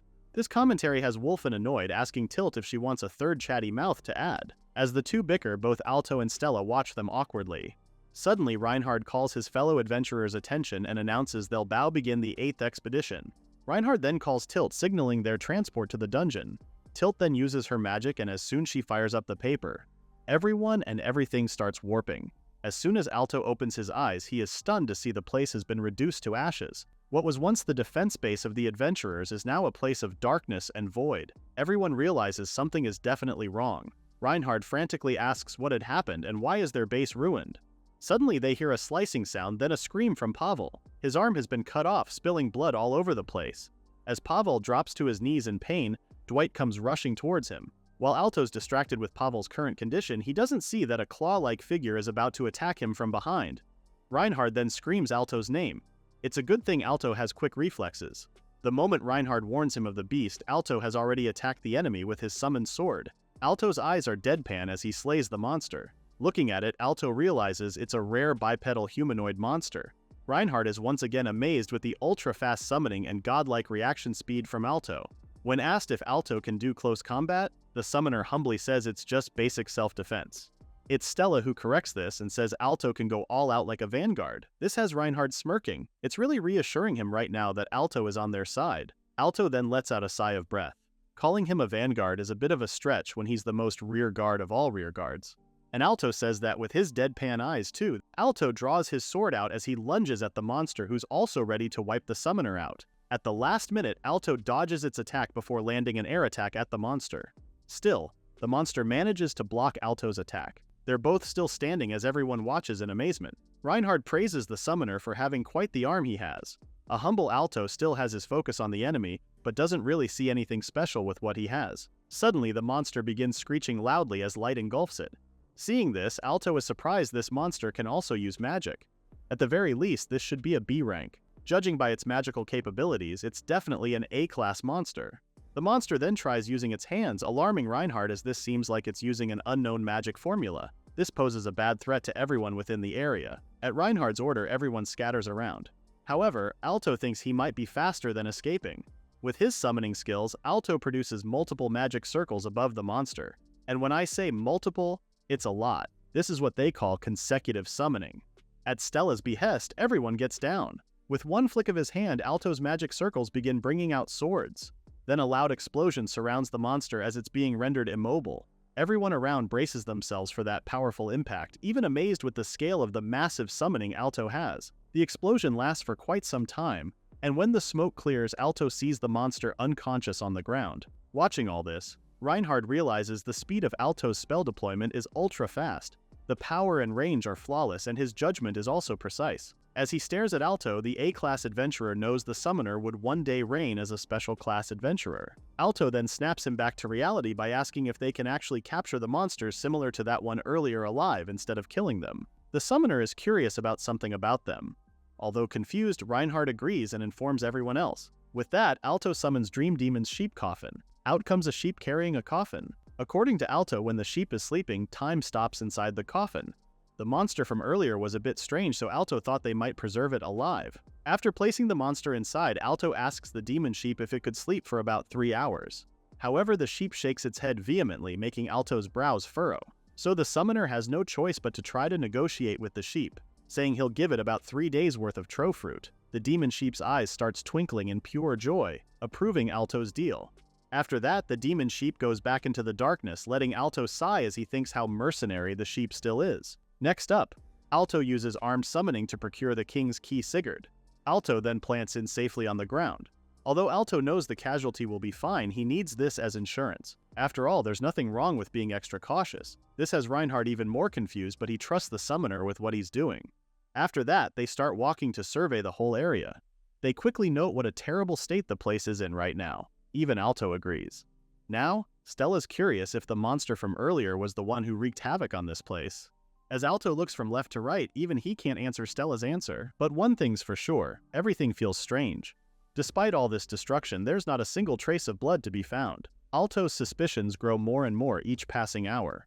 A while later, Reinhard assembles everyone to inform them of the sudden changes to their plans. From here on, the first team will investigate the anomaly in the 7th layer or the 7th district. The second and third teams, along with Tilt, will wait in this area for now. If anything happens, Reinhard wants them to fire a smoke round to warn everyone. After that, Reinhard asks Wolfen, Alto, and Stella to accompany him. The group then ventures out to look for some of the missing adventures. However, Reinhard screams for Evans, Claire, and Hamston goes unanswered. This just makes things even odder than it already is. Reinhard knows the previous monster was an A-class level threat. However, they left 3 capable A-rank adventurers in the 7th District in case. To him, it's hard to believe that a single creature could have taken them all out. This means there might be an even greater unknown threat lurking somewhere. With that, Reinhard wants to proceed with even more caution from there on out. Alto then asks Reinhard to wait for a moment because he wants to do something before they leave. Using his summoning, Alto lets out Dendengama, a cute little frog. After asking the frog to do the usual for him, Dendengama starts sniffing in a large amount of air before releasing a beacon-like signal around the area. Alto praises the frog from having a beautiful voice as ever. When Reinhard asks about the frog, Alto explains that Dendengama can use special magical vibrations to search a wide area. It's quite an amazing creature. Alto then asks the frog if it found anything.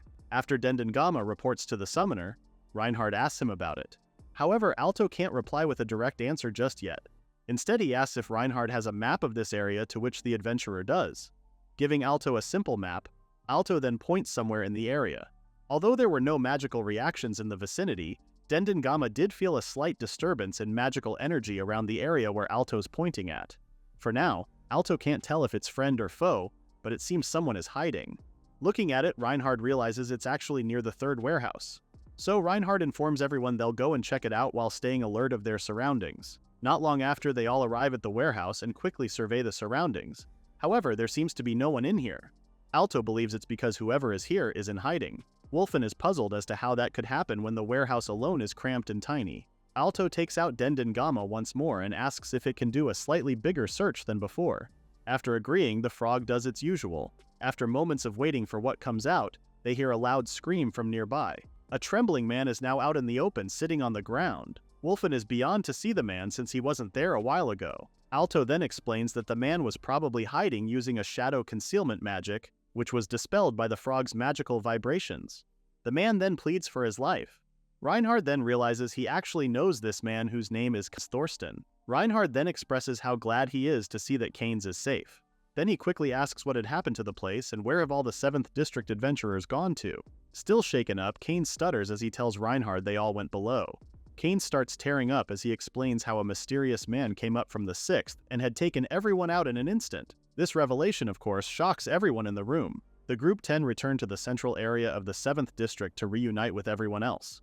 With the information they just got, Reinhard gives them the bad news of canceling the 8 expedition, which causes quite the reaction from everyone. Tilt, being one of them, can't believe Reinhard is asking them to abandon all temporary bases from the 7th to the 1st District.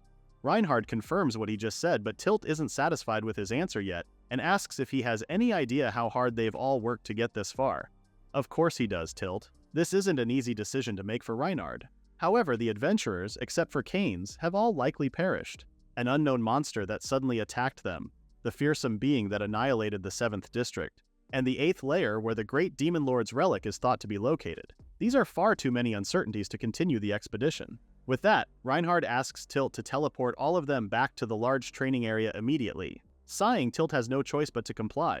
She does, however, complain how it's always heal this or teleport that. Anyways, Tilt does her usual and summons a large flame. However, her magic seems to have done nothing because everyone is still at the 7th District. Tilt looks at her hands with a worried expression. Then she asks Reinhard to listen to what she has to say calmly. Tilt then meekly reveals that her transfer magic seems to be rendered useless. This surprises everyone, especially Wolfen, who immediately goes to Tilt and asks what nonsense she's spouting. Tilt quickly defends herself, asking Wolfen not to get so angry because she's just as confused and troubled by this. Alto then turns to Dwight, realizing what this could mean. Dwight confirms Alto's suspicions. It seems a barrier has been placed around the entire dungeon. Welcomes all who enter, permits none to leave. Just like a mousetrap. When Reinhard asks if there's anything they could do about this, Dwight explains there are broadly 3 ways to break a barrier spell. 1. Take down the barrier caster. 2. Destroy the origin point of the spell. And lastly, 3rd, break the spell itself. For now, they can't pinpoint the caster's location. The spell's origin is also unknown and they can't even grasp the full extent of the spell. Dwight informs them that breaking the barrier in this situation is an extremely difficult task. Hearing this has Reinhard utterly frustrated. Stella then chimes in to suggest on descending to the 1st layer. Tilt immediately opposes this, saying that's an impossible task. It'll take them long to get to the first layer with where they are right now, and even before thinking of this, they'll be completely short on magical power and supplies. Aside from that, Stella realizes they'll also have that mysterious man from below, which means the bases below the 6th district have likely been destroyed as well. Moreover, Reinhard also knows A-rank class monsters are probably lurking on the path. This only means one thing: they have no choice but to press on. With Reinhard leading the way, all the other adventurers follow suit. Not long after, they finally arrive at the 8th layer of the dungeon.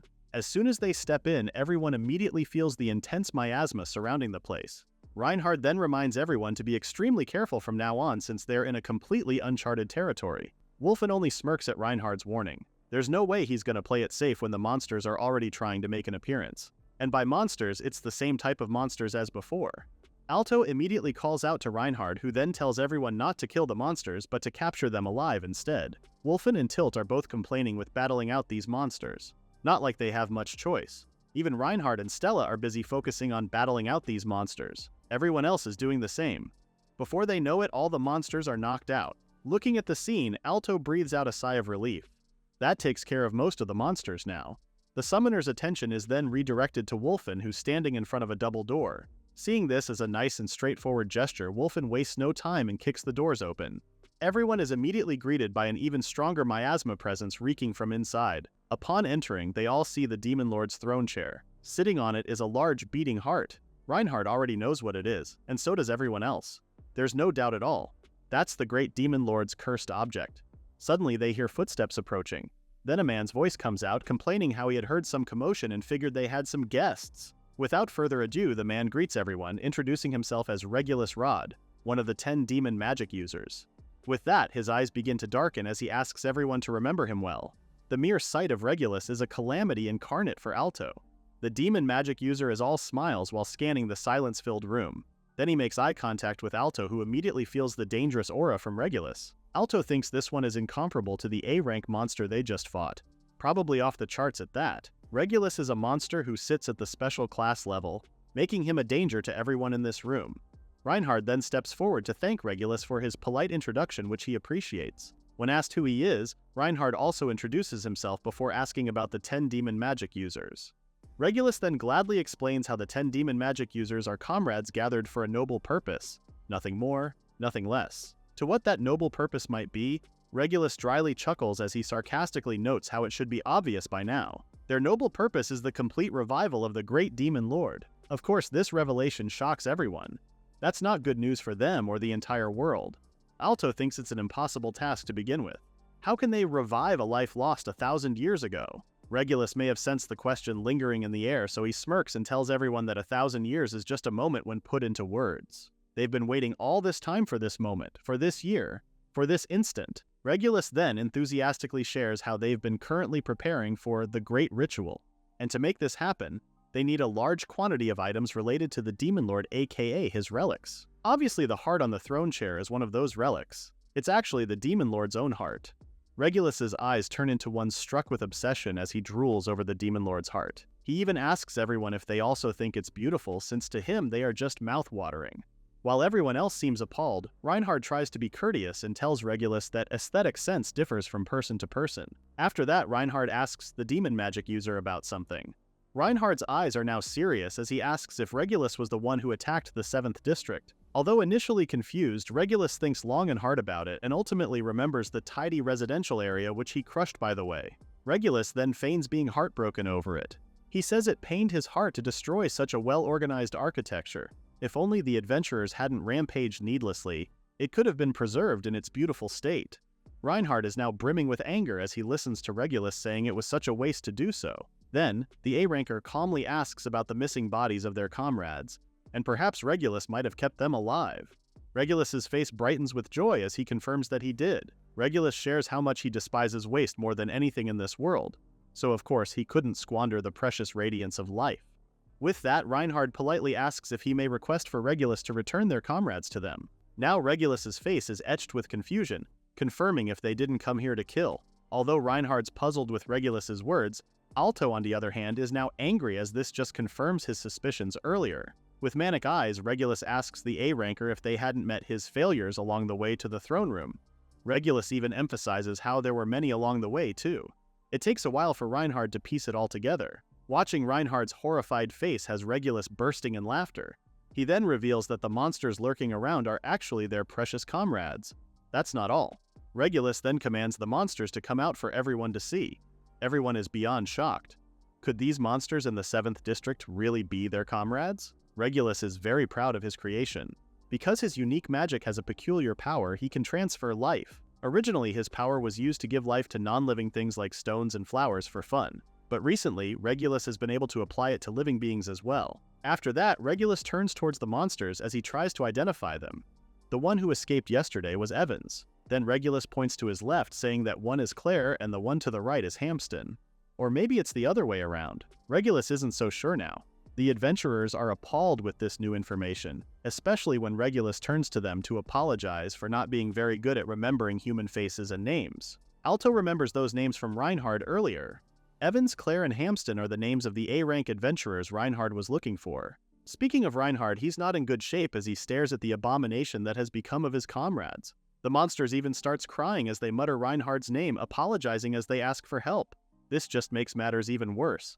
Regulus then joyfully asks them if they're as amazed as he is with his creation. This is actually an experiment to see how far they can monsterize humans while maintaining their self-consciousness. First, Regulus extracts the life force from some random monster, then he injects it into a human which forcibly fuses the two lives. And voila, he has a monster human with the characteristics of both human and monster. And to note, Regulus is especially amazed with how sturdy the bodies of A-rank adventurers are. They're the best experimental subjects, not easily breaking even under extreme modifications. Seeing Regulus so happy is getting on Alto's nerves. He's a true monster for thinking so lowly and playing with human life. Meanwhile, Reinhard is already seething through his teeth. His anger is evident, especially that his sword is now fired up. With that, Reinhard lunges at Regulus with vigorous distaste. He'll never forgive this monster for what he's done to his precious comrades. But before Reinhard's sword can land a blow on Regulus, the monster has already created barrier to protect him. Reinhard is stunned to see this barrier. His demon-slaying sword Gura can cut through any demonic force, so this is beyond impossible right now. Regulus laughs out loud, mocking Reinhard for his inept abilities. Turns out, Regulus himself is also quite confident with his barrier techniques. His countermeasures against demon-slaying types are especially perfect. The monster then says Reinhard is nowhere near enough to break his barrier, especially with Reinhard's level of output. Suddenly, Regulus's laughter stops when Alto intervenes and tells him to shut up. Alto's eyes are way too serious. Before Regulus could even make a single reaction, his face is met with a sounding punch. This attack then sends him flying to the wall, literally looking like a fly on the wall. Alto's attack, idol summoning Twin God Agora, really landed a good blow on the demon magic user.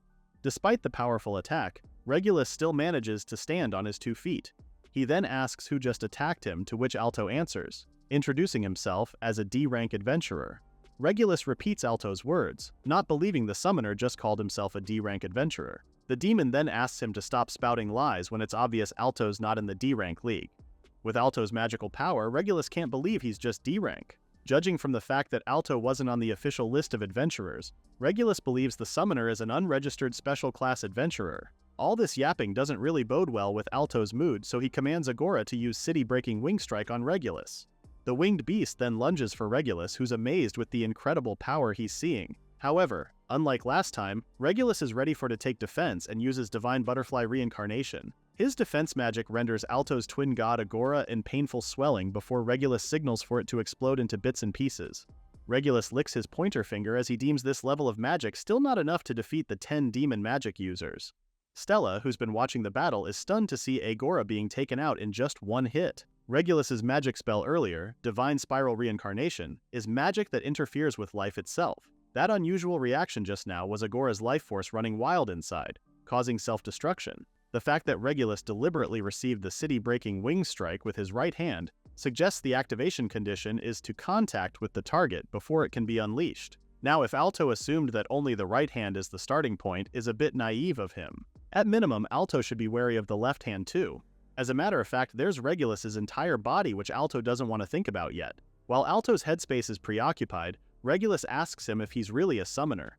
Before Alto could even answer, Regulus is already in his face asking if Alto could do close combat as well. Alto's on high alert, realizing Regulus has really fast moves. He quickly uses armed summoning, Twin Thunderblade to thwart Regulus's attack.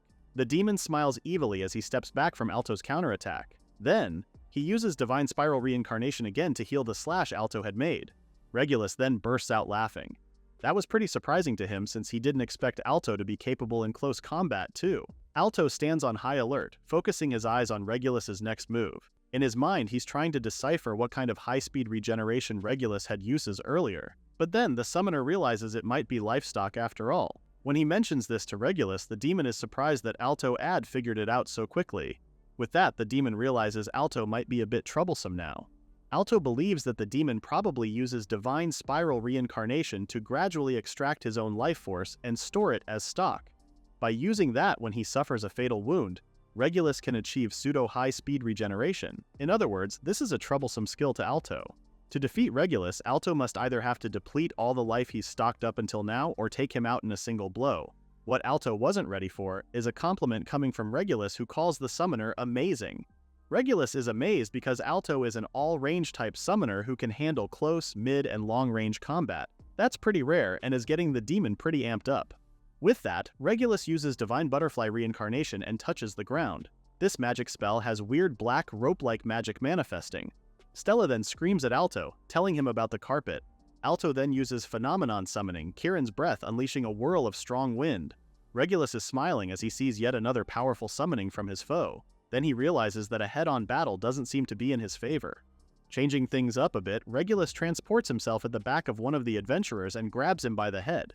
Regulus then throws the adventurer towards Alto, who now has think on what to do. If he dodges here, that person will crash into the wall and die. Alto acts fast and summons Earnet Rabbit so the adventurer could safely land on the net instead. However, Regulus thinks kindness is Alto's weakness. With that, Regulus is already mid-air, ready to unleash Divine Spiral Reincarnation. But before Regulus could even touch a single strand of Alto's hair, the summoner is already being pulled backwards by his slime. He stretched out a slime, attached it to his back and the wall, then suddenly contracted it for an emergency evasion. An interesting move according to Regulus. However, the demon is adamant on not letting Alto escape.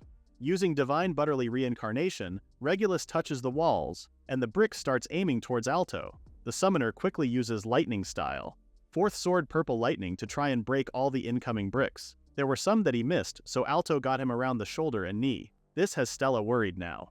However, Alto only assures her that it was just a graze and he's absolutely fine. Regulus even commends him for being strong, and to think he's supposed to be a support type. A summoner of Alto's level is like a magician to him. Regulus then asks Alto if he's starting to get tired now. However, Alto is far beyond tired. In fact, they're just getting warmed up. His answer impresses Regulus even more, especially the impressive amount of magical power Alto has. In Regulus's mind, he realizes Alto must be using a considerable amount of magical power having to do such large-scale summons in the first place. Alto doesn't seem like he's bluffing too. Aiming for magical power depletion sounds like an unrealistic plan for Regulus. So Regulus decides to try a different approach to this situation. He then calls everyone's attention to let them behold the masterpiece that he, Regulus Rod, has poured his heart and soul into. With his Divine Spiral Reincarnation, Regulus has the floors rising, causing everyone else to start panicking. Not long after, the monsters he had created starts coming forth. And it's not just one or two, it's a lot. The number of human monsters shocks all the adventurers. There must be at least 100 of them too. Tilt then asks if all these monsters were created from adventurers too. Wulfen immediately dismisses the idea since there weren't this many people in the 7th district to begin with. His answer has Reinhardt in a standstill. He can feel his heart drop as he realizes something. Regulus had used all the B-rank adventurers who were protecting districts 1 through 6. Everyone is stunned to the core. How can someone be so cruel? Regulus only laughs as he bolsters about his magnificent creation. Smirking at Alto, the demon then sarcastically tells him how delighted he'll be if the summoner is impressed. Impressed is the opposite of what Alto's feeling right now. Maybe try infuriated, that should work. It's not every day these guys hear that their fellow B-rank adventurers who were protecting the 1st to 6th bases are now monsters. So of course it's a mixed reaction from the crowd. Disbelief, anger. Wulfen even spots Tilt on the ground, seemingly weakened upon seeing the brooch one of the monsters is wearing. It's the one she gave her friend Mashu for her birthday. Tilt's face is now etched with a horrified look as she doesn't want to believe all of this is happening. Question is, will everyone be truly okay? This has Regulus in a teasing mood, asking Tilt and Wulfen if the monsters were their friends. He even tells them he can call their friends over if they'd like. Both Wulfen and Tilt are furious with this demon. With this growing tension, Reinhard then assures his fellow adventurers not to worry because the healers in the royal capital should be able to turn their monsterized comrades back to normal. All they have to do is make sure not to kill them, and just inflict moderate damage to restrain their limbs. Now Regulus is up on his dramatic antics again. He's now faking being touched that Reinhard and the others are still calling these monsters their comrades even in such an ugly state. Regulus fakes his tears as he utters how beautiful the bonds are between humans. Then a smile starts forming on his manic face before he laughs like the crazy monster that he is, calling it too bad for the adventurers since monster humans can never return to their original bodies. Regulus reveals that his creations are neither human nor monster but an entirely new life form. This is an absolutely irreversible change, and no amount of recovery magic can cure it. Regulus singles out Alto's anger from everyone else. The summoner looks like he's about to devour the demon whole at this rate, which makes Regulus think is letting him gain the upper hand. Alto becomes enraged when his comrades are hurt more than himself. To a demon like Regulus, he believes that when emotions waver, magical power wavers as well. And when magical power wavers, spell formulas waver. With that, Regulus gets the most brilliant idea of gnawing at Alto's feelings like this even more. He then commands his monsters to get to work now. Meanwhile, Alto is having the dilemma of his life. This is really bad. 2 A-rank adventurers turned into monsters. Let's not forget the number of B-rank adventurers who are at Regulus's beck and call. On top of that, Regulus has his instant death attacks. This situation really is dangerous, not just to Alto, but to everyone in this room. As Regulus announces for the second round to begin, Dwight has already called him a fool for wasting too much time yapping. Dwight is already on his knees, beginning his puppet human technique. As the old man unleashes bind onto the ground, all the monsters are now restrained from moving. Regulus is now seeing his children restricted. Dwight explains how he's already analyzed the structure of Regulus's spell formula, Divine Spiral Reincarnation. He has improvised a spell to restrict its control abilities. Dwight may be old, but he's still the Dwight Dumbbell, an adventurer who vows not to lose to another manipulation-type spellcaster. Regulus smiles, praising the old man for being good at improvising, but in his mind, Regulus already considers Dwight as a bit of a threat to his plan. Before he could even do or devise another plan, Regulus's eyes widen in surprise as he sees Alto already using legendary summoning to manifest the great waterfall of the isolated sea. As Regulus gets engulfed by the sea, he smiles thinking Alto's magical output is literally insane. Without a doubt, Alto is the most troublesome to his plans. Alto's not even done with his attack just yet, using idle summoning to call in Phantom God Agnum. Regulus is already being ripped when Alto lunges at him using armed summoning, Great Severance Sword. A huge explosion eats Regulus's entirety. If he were an ordinary demon, Regulus would have been dead by now. On the other hand, the demon also realizes how merciless Alto is with his moves. In terms of raw magical power, the summoner is already at the upper special class level. And what's more, Regulus can't even see Alto's limits at all. Alto Reise is the living manifestation of the demon clan's ultimate foe. Because this summoner might someday be able to reach the great demon lord's level. However, Alto's just a teenager right now, making this the perfect opportunity for Regulus. Might as well kill him while he hasn't fully matured and reached his full potential, right? Meanwhile, Alto is already gesturing his hands for his next summoning, calling everyone else to press an attack at once. As the siren emerges from his summoning, Reinhard realizes Alto's plan. A determined smile forms on Reinhard's face as he recognizes what type of summoned beast Alto had called. Everyone looks at each other as if passing the plan along. When the adventurers start charging at Regulus, the demon laughs as he repeats what he had said earlier. Their output isn't enough to break his barrier technique. But then, Regulus realizes something is amiss. It's already too late for that though, because Reinhard is already mid-air and ready to plunge his sword into the demon. And he successfully does so. Regulus screams in pain as Reinhard's attack hits him good. Writhing in pain, Regulus blames Alto and his powers for this. The demon evilly smiles as he singles out Alto again. The siren has no attack power, but her song contains a special formula. Her beautiful voice maximizes all abilities of allies who hear it. Thus, all these adventurers are now at their full potential, making Regulus susceptible to their attacks. And not just that, their simultaneous attacks on Regulus has left the demon short on both offense and defense. Now's the time Alto's waiting for. Making another hand sign, Alto needs to finish Regulus before he can regenerate with Divine Spiral Reincarnation. However, Regulus utters how exhausting his disposition is. He really doesn't want to use it, but being cornered like this leaves him with no other choice. Regulus's face is now the very personification of a true demon. Everyone surrounding Regulus has taken a halt, as if waiting for the demon's next move. Regulus seems to be bended over with his head down, magical power oozing from him. This isn't looking good at all. Reinhard immediately commands everyone to get away from Regulus, whose demonic eyes are locked in as he uses Phantom Summoning Life Flow Realm. Almost immediately, red spider lilies begin filling the room surrounding Regulus and the adventurers. With manic eyes, Regulus tells the adventurers how much their futile efforts are appreciated.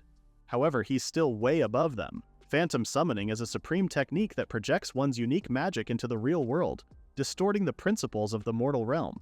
Within the life flow realm, not only is Alto's summoning, but all magic is sealed.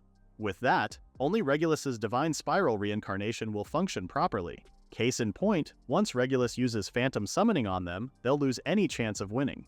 There's only way to counter this attack, which has Regulus's smile fading.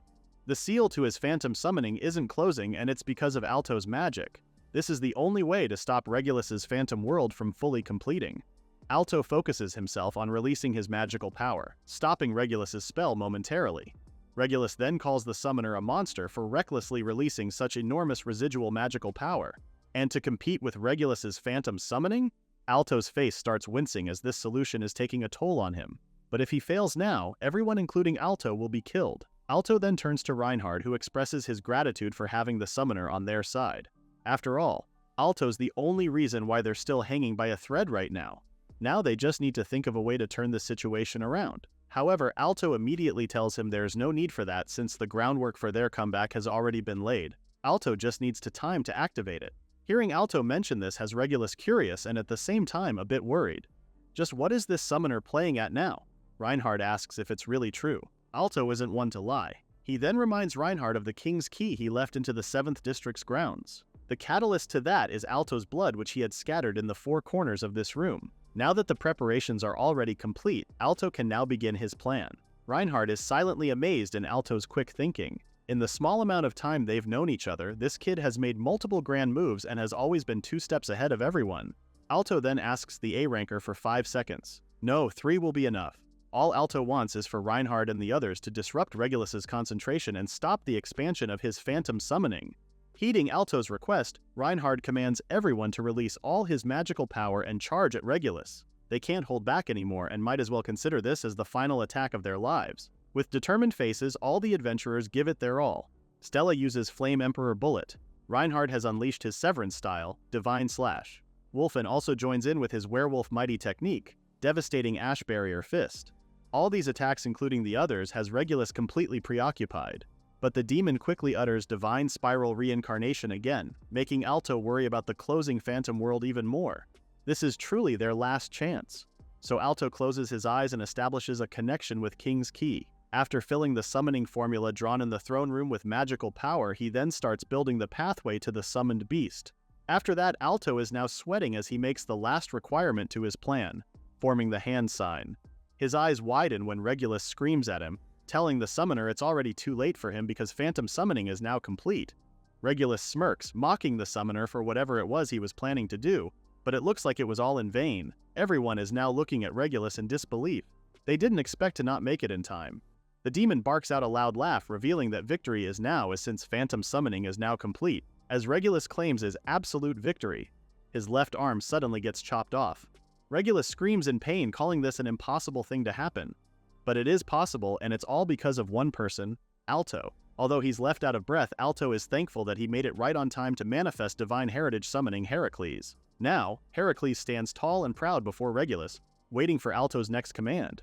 Alto, on the other hand, is thinking on how close that was. If he had been a fraction of a second late, Regulus's world would have been completed and his summoning would have failed. Alto fully believes he has crushed Regulus Rod's trump card. From here on out, it's Alto's turn to completely destroy the demon with everything he's got. Listening to this has Regulus gritting his teeth. The demon knows Alto means it.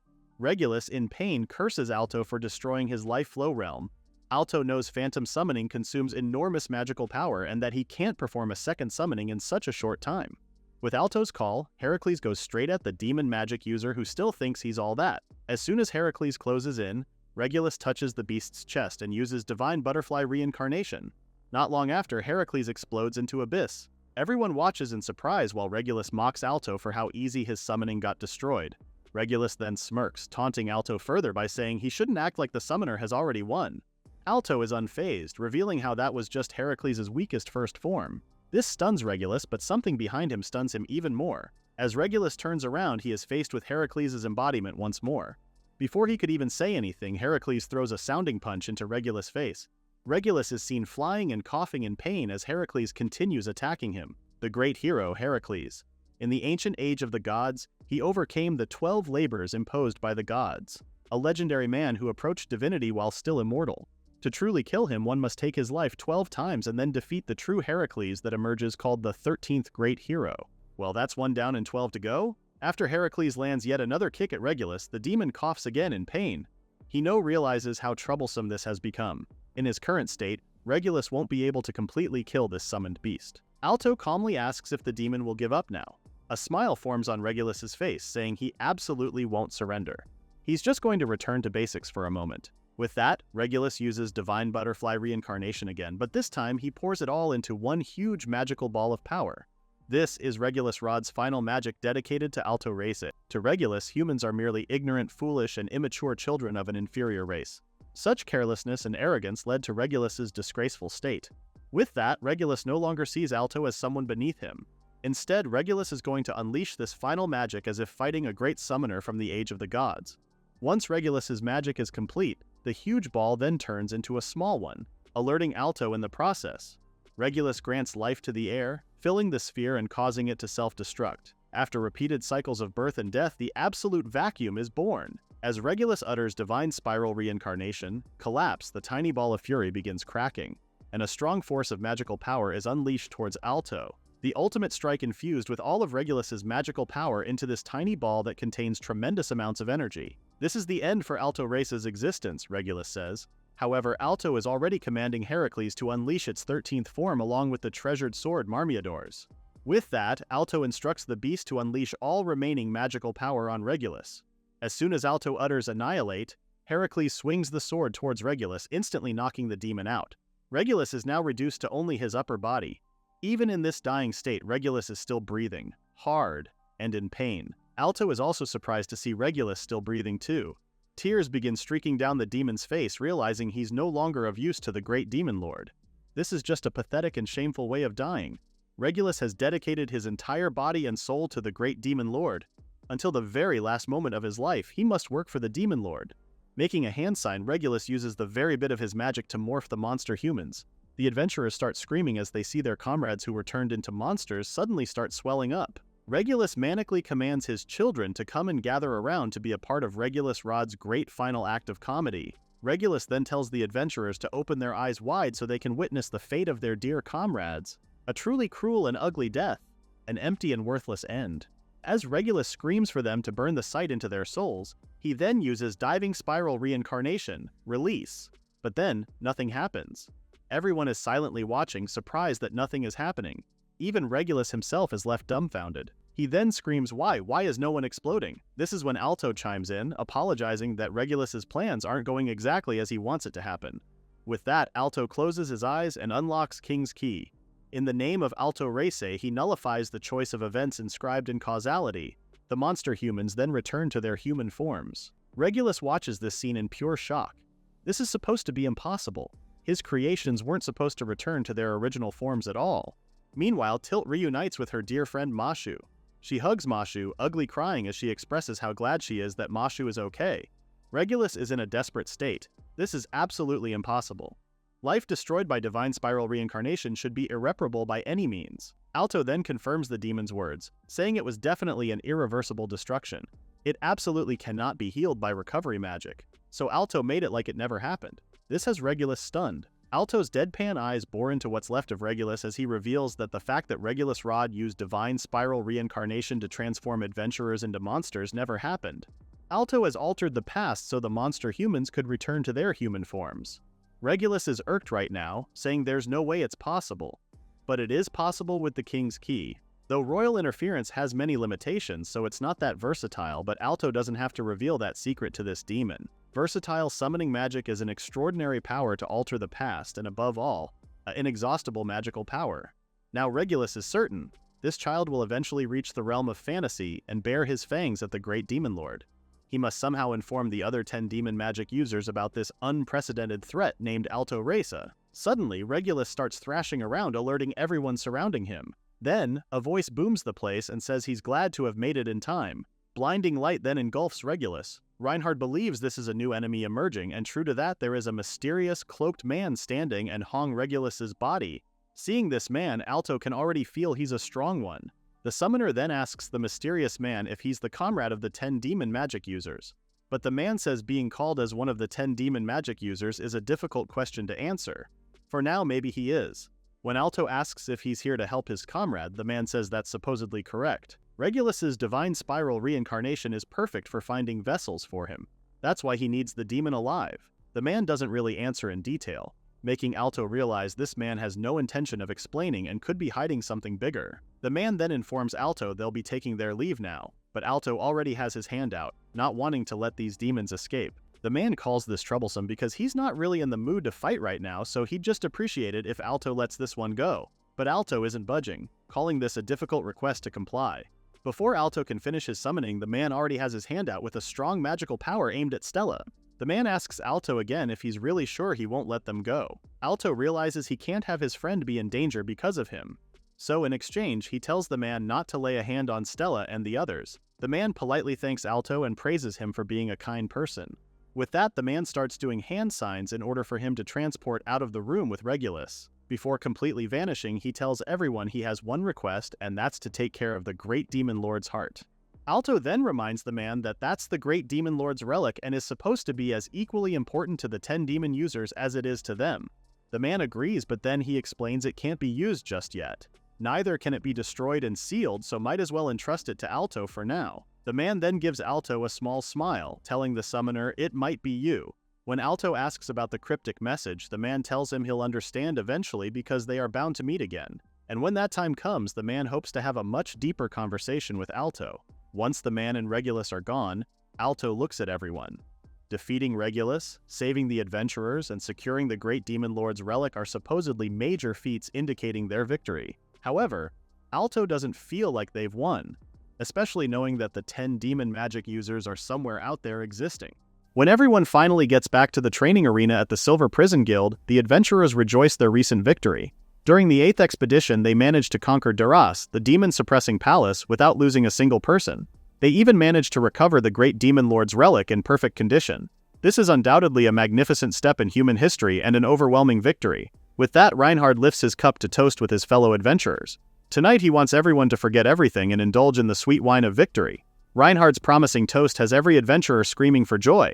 After that, everyone gets to drinking and hanging out with their fellow adventurers. The whole place is just buzzing with joyful chatter and booming with laughter. Even Stella and Alto are happily enjoying their food and drinks. Their conversation is cut midway when an alcohol-buzzed Reinhard slaps Alto on the back, causing the summoner to lose his poise. Barking out a laugh, Reinhard shares how today is the greatest day of his life.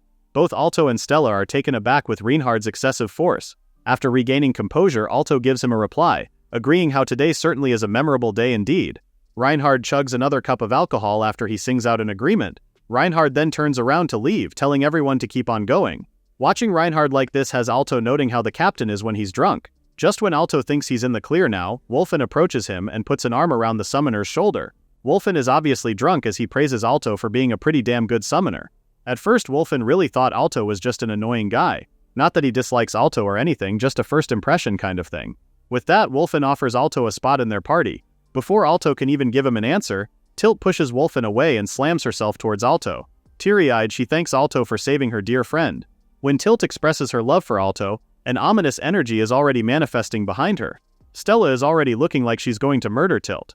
Holding back, Stella grabs Tilt by the arm and tells her to let go of her Alto since he looks rather uncomfy. However, Tilt isn't fazed with Stella's warning. She even brazenly tells Stella that Alto is hers now.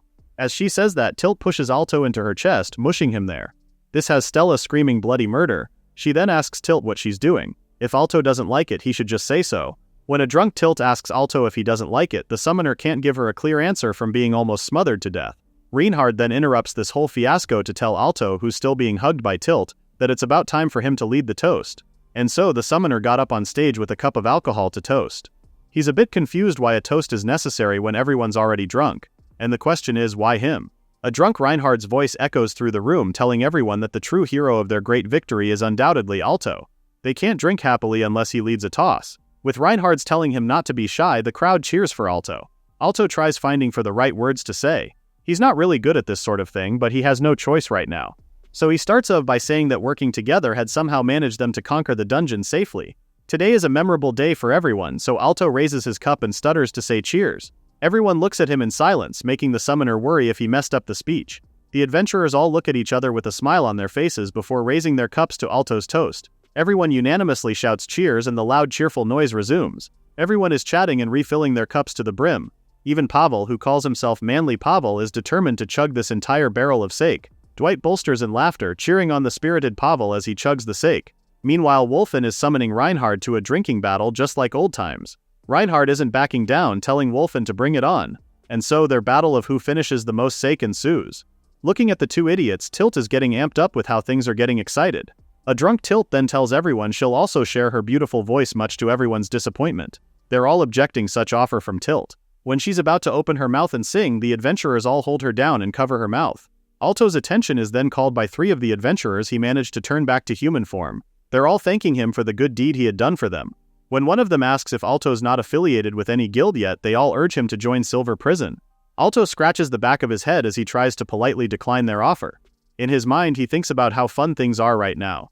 Alto recalls the abuse he had suffered from his former guild. It's completely different from back then.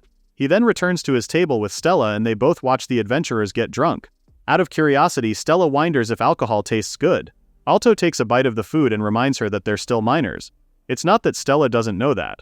She's just curious, especially seeing the adults enjoy the sake so much. Smiling, Alto agrees and then asks Stella to drink together when they come of age. This has Stella completely surprised, making her blush. She then struggles to reply, obviously taken aback from Alto's offer. When Stella asks if it's just going to be the two of them, Alto tells her they might as well invite Rex and Loon too. Alto then asks Stella if that would be fun. While Stella agrees, she turns her back to quietly cry out her heart. Obviously she wants it to be just the two of them. With that, all the adventurers enjoy the night away. The party continued until late at night before everyone dispersed. The next morning, Alto wakes up with a huge yawn. He stretches his body out before finally realizing his body feels so heavy. Going out, he greets his mom. Good morning. She greets him back, even saying she's heard he did great yesterday. Alto's eyes widen, not because of what his mom just said, but what the newspaper in front of him is saying. It reads the successful conquest of Daras, the demon-suppressing palace, and how the great demon lord's relic is secured. Pictures of Reinhard, Wolfen and Stella are on the paper. Alto's face lights up in excitement as he sees everyone look so cool. When he thinks he might be here as well, he is, but his photo is just an ID photo of him. Alto looks at it with obvious disappointment. This photo was from his job interview at the Adventurers Guild.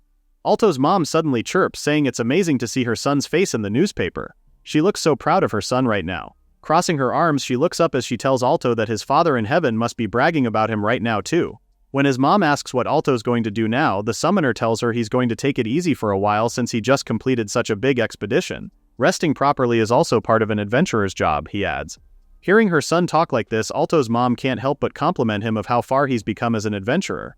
3 days later, Alto receives a letter in the mail. When he flips it over, he finds the sender to be Adventurers Guild. Alto's already curious what the letter says. Opening it, Alto sees that it's a notice of an A-rank promotion exam. Is this a new storm brewing for Alto? When Alto goes out to meet Stella, she's also shocked about the A-rank promotion exam. She's never heard of someone jumping from D rank straight to A rank before. Alto definitely knows something's up. Stella believes they're just recognizing Alto's achievements from the Great Expedition. Scratching his head, Alto realizes that's probably the only possibility. Stella lets out a sigh. She's happy about Alto's big achievement, but it's honestly a bit complicated now. She spent almost a full year desperately conquering dungeons to become a B-rank adventurer in record time. And Alto's about to blow past Stella in an instant to become the fastest A-rank in history. As a fellow adventurer, Stella can't help but feel jealous. Alto tries to ease Stella's feelings. It's not like he's passed the exam, he has just received the exam notice. Alto gets taken aback when Stella slaps herself in the face. She calls Alto ridiculous. He's always been like that. If she gets depressed over something like this, Stella knows she can never be able to stand by his side. After that, Stella asks him on what he's going to do now. Thinking about it, Alto decides he's going to the guild headquarters first just so he can get more details about this offer. Because if he passes the promotion exam and become an A-rank adventurer, Alto's finally going to achieve his dream of being able to qualify for a mortgage. Yup, you heard that right. Not some big dream about being a world-class adventurer, but to be able to get a house. Stella grows silent as she stares at Alto in bewilderment. Still, she mutters in agreement. Come to think of it, Alto has always been super stability-oriented. Alto is still reeling in his future rewards. thinking about the social credibility and adventurer insurance he's going to get. At the Adventurers Guild headquarters, the attendant asks if he's really Alto Reise since they've been expecting him. The attendant then tells him he will now have an interview to confirm his aptitude. With that, Alto is instructed to proceed to the office on the 3rd floor. Good luck, Alto. The summoner didn't expect an interview this soon, but he goes with it anyways. He then arrives at the office's entrance. Before going in, he fixes his hair nervously. Upon knocking, a voice tells him to enter. Inside, Alto finds a middle-aged man buff with a prominent scar on his left eye. When the man asks who Alto is, the summoner immediately introduces himself as the D-rank adventurer Alto Reise, and that he's here for the A-rank promotion exam. Alto also thanks the man for his time today. The man then introduces himself as Rams American, the summoner's interviewer. As the man stands up, he instructs Alto to have a seat. The summoner can't help but feel how tense things are right now. Once seated, Ramza stares at Alto as if observing him. Breaking the silence, he confirms if he's really that Alto Reise. Ramza's words shook Alto, who doesn't know how to answer the interviewer. He then gets the 2 walnuts on the table while asking Alto what he had done. Confused, Alto asks what Ramza meant by his question. Ramza urges the summoner that he knows exactly what he means. For a bottom feeder D-rank like Alto to take the A-rank exam is absurd. Ramza is now asking how Alto collected recommendations from A-rank adventurers. Smiling, Ramza accuses Alto of using some dirty tricks to get the said recommendations. Alto quickly denies this, saying he would never do anything like that. However, Ramza doesn't believe him at all. Anyone can just say that. Taking out a piece of paper from his inner pocket, Ramza says these ridiculous recommendation letters are all the evidence he needs. Upon hearing that, Alto asks if he could take a look at these said letters. Although puzzled why, Ramza hands out the letters to him. Upon reading the letters, Alto is quite shocked. The A-rank adventurers like Reinhard, Wolfen, Tilt, Dwight, and Elm have all written letters for Alto, who now realizes what's happening. Even the academy principal is casually included too. Ramza also divulges that he heard Alto is connected to big shots in the business world. He's now asking the summoner if he used those connections as well. He doesn't give Alto time to answer and asks if the summoner is a secret child of some royalty or tycoon, something that Alto quickly denies. He shares that his family has been farmers for so many generations and they're just a completely ordinary and normal household. Alto's answer seemingly ticks Ramza's anger. The interviewer crushes the nuts in his hand as he shouts at Alto to shut his mouth and to stop spouting nonsense and confess his misdeeds already. Alto quietly watches the scene unfold. Meanwhile, Ramza gets rid of the nuts' remains. What a waste of walnuts indeed. Blowing a puff of smoke from his cigarette, Ramza praises Alto for not even flinching at his killing intent. Not bad for a mere D-rank adventurer. Ramza then puts off his cig and draws closer to Alto to ask him if he knows what's the most important ability an adventurer should have. Alto says it's the eye measure your opponent's strength. Hearing the summoner's answer has Ramza laughing sarcastically, telling Alto that his answer is for the weak. Ramza believes the most important ability for an adventurer is magical power. Standing up, he explains that high-level magic without magical power is inferior to low-level magic filled with great power. In the end, the strongest adventurer in the world is the one with the most magical power. Ramza then gets a magical device from the shelf. This is a magic power meter that Ramza demands the summoner to use to measure his magical power. If Alto can score over 1 million, he'll acknowledge that the summoner has A-rank aptitude. Alto stands up, asking if the meter is an old meter. Realizing his question, Ramza asks if Alto needs the latest model for accurate results. Alto sheepishly scratches his head as he confirms this. Furious, Ramza calls Alto a fool and says this old model can measure even a special class adventurer's magical power. Is Alto trying to tell him that he has more magical power than special class? What a conceited boy Alto is. Seeing how angry Ramza is, Alto stutters out an apology. Ramza then calms down, telling Alto to just stop talking nonsense and to just get on with it. With a sinister smile on his face, Ramza warns Alto not to tamper with the device or use magic to cheat, or else he'll kill Alto on the spot. Understanding Ramza's instructions, Alto places his hand out towards the magical power meter. The device starts glowing, making Ramza comment that Alto has decent magical power. However, Alto isn't done just yet. The device glows even brighter by the second, shocking Ramza. Alto is still going at it, his face now dead serious as he tries to prove to Ramza he's the real deal. The interviewer can only scream as he realizes what's going to happen. And true to his predictions, the meter suddenly breaks into pieces since it can't measure the enormous magical power Alto has. Scratching his nape, Alto mutters an apology as he explains that he did expect an old model can't measure his power accurately. However, Ramza jumps back in fear. As Alto steps closer to him, Ramza just backs away, calling Alto a monster who should stay away from him. Ramza then backs away into the corner of the room, shaking. Principal Elm suddenly comes out, telling Alto that's enough bullying the weak. Principal Elm walks towards Alto slowly, saying he's glad to see his former student doing well. Seeing the principal, Alto forces a smile on his face. Yup, he's annoyed and tells the principal he has some things he wants to ask about. Alto doesn't understand why the principal is here at the guild headquarters, but regardless of the circumstances, the summoner wants to have a proper conversation with him today. In Principal Elm's POV, he realizes Alto seems quite angry right now. Before he could ask about it, a knock interrupts them. When Principal Elm gives permission for the visitor to enter, a large man comes inside the room. Alto looks up to the man, noting how huge he is. The man then introduces himself as Mad Bone, the Personnel Division Manager at Guild Headquarters. Alto also introduces himself back, telling Mr. Mad it's nice to meet him. Mr. Mad, it's nice to meet him. Mad smiles at Alto before turning towards Ramza, asking him what he thinks and if he understands the situation now. Mad repeats what Ramza had said about magical power being the most important ability for an adventurer. To borrow Ramza's theory, Mr. Mad asks if he now thinks Alto is worthy of A rank. Mad then mentions the investigation report from the 8th expedition. Without Alto, conquering the demon-suppressing palace would have been impossible. Honestly speaking, Mr. Finos would have been impossible. Mad believes this achievement alone merits Alto the promotion to A rank. Though that's difficult under the guild's regulations. Ramza seems to want to argue more but then finally concedes and leaves the room. Sighing, Mr. Mad apologizes for Ramza's behavior, calling him rather old-fashioned or, in his words, stubborn. Alto quickly tells him it's not a problem at all. Going back to their earlier conversation, Alto turns to ask the principal why he's here. Principal Elm doesn't waste time and tells him that he serves as an advisor to the Adventurers Guild. Principal Elm shows his face here several times a week. Hearing this, Alto now understands why the principal is at the guild's headquarters. Alto also has one more thing to discuss about that minor expedition matter. However, Principal Elm cuts him off to say he wants the summoner to take the A-rank promotion exam. Frozen, Alto stares at the principal with annoyance. After calming himself down, Alto continues what he was going to say before the principal cut him off. That expedition was far from anything that could be called minor. Again, Alto gets cut off as Principal Elm tells him that there's a certain quest that he and Mr. Mad have selected. Alto just needs to complete this and he'll officially become an A-rank adventurer. Annoyance seeps out of Alto's pores as he stares yet again at the principal. Closing his eyes, he calmly pleads the principal to listen to what he has to say.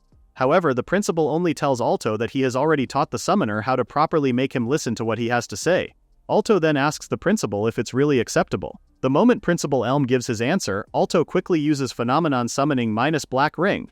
Seeing the black magical ring floating in front of him, Principal Elm realizes this is a gravitational anomaly that naturally occurs once every 1,000 years at the peak of Mount Hakure. In his mind, Principal Elm is already praising Alto for his improved summoning speed. It's way better than when he was a student back then. Principal Elm, with all his experience in magic, calmly utters Lightning Flash.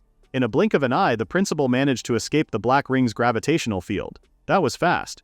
However, Alto uses the same magic spell, Lightning Flash, so he could get behind the principal who praises the summoner for his remarkable technique.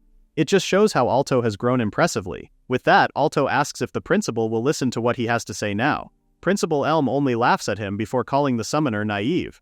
In a flash, the principal in front of Alto explodes. It was a doppelganger all along. Now Alto is puzzled to when the principal managed to switch places. Sometime after, Alto realizes the principal had used a doppelganger spell before coming here, and his real body is elsewhere.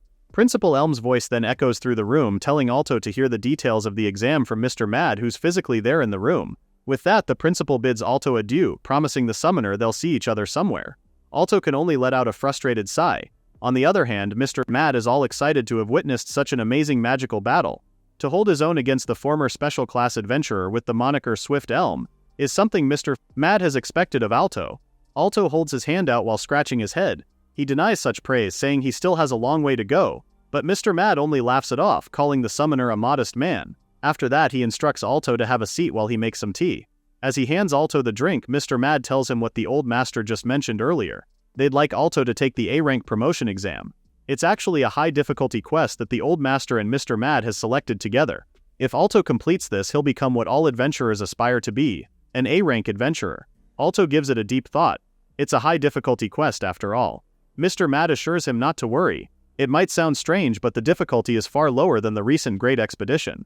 Taking out a paper from his inner pocket, Mr. Mad calls this quest a challenge for Alto. He lays out the paper in front of the summoner for him to read. Alto then learns that his quest will involve Karna Island's Ice Throne Palace, which will need seal reinforcement. The Ice Throne Palace is a special sealing facility in southern Karna Island. Dangerous magical tools are sealed there, and if that seal were to break, a great calamity would befall Karna Island, or so they say. Mr. Mad shares that the island's natives have been maintaining the seal in cooperation with the Magic Association, but in the recent years this magical formula has been weakening. Alto's task is to reinforce and repair the weakened seal to restore it to its original form. Alto quickly understands his goal, but he does have one thing he'd like to ask. Alto's curious about the Ice Throne Palace's seal on why they need to reinforce and repair it rather than reapply it. Alto explains that magic formulas inevitably show the caster's quirks. To him, it would be safer and more efficient to reapply the seal from scratch rather than modifying someone else's work. Mr. Mad then explains that the Ice Throne Palace's seal was constructed over 1,000 years ago by a renowned magician. Modern magicians can't reproduce it, so they're reinforcing and repairing it instead.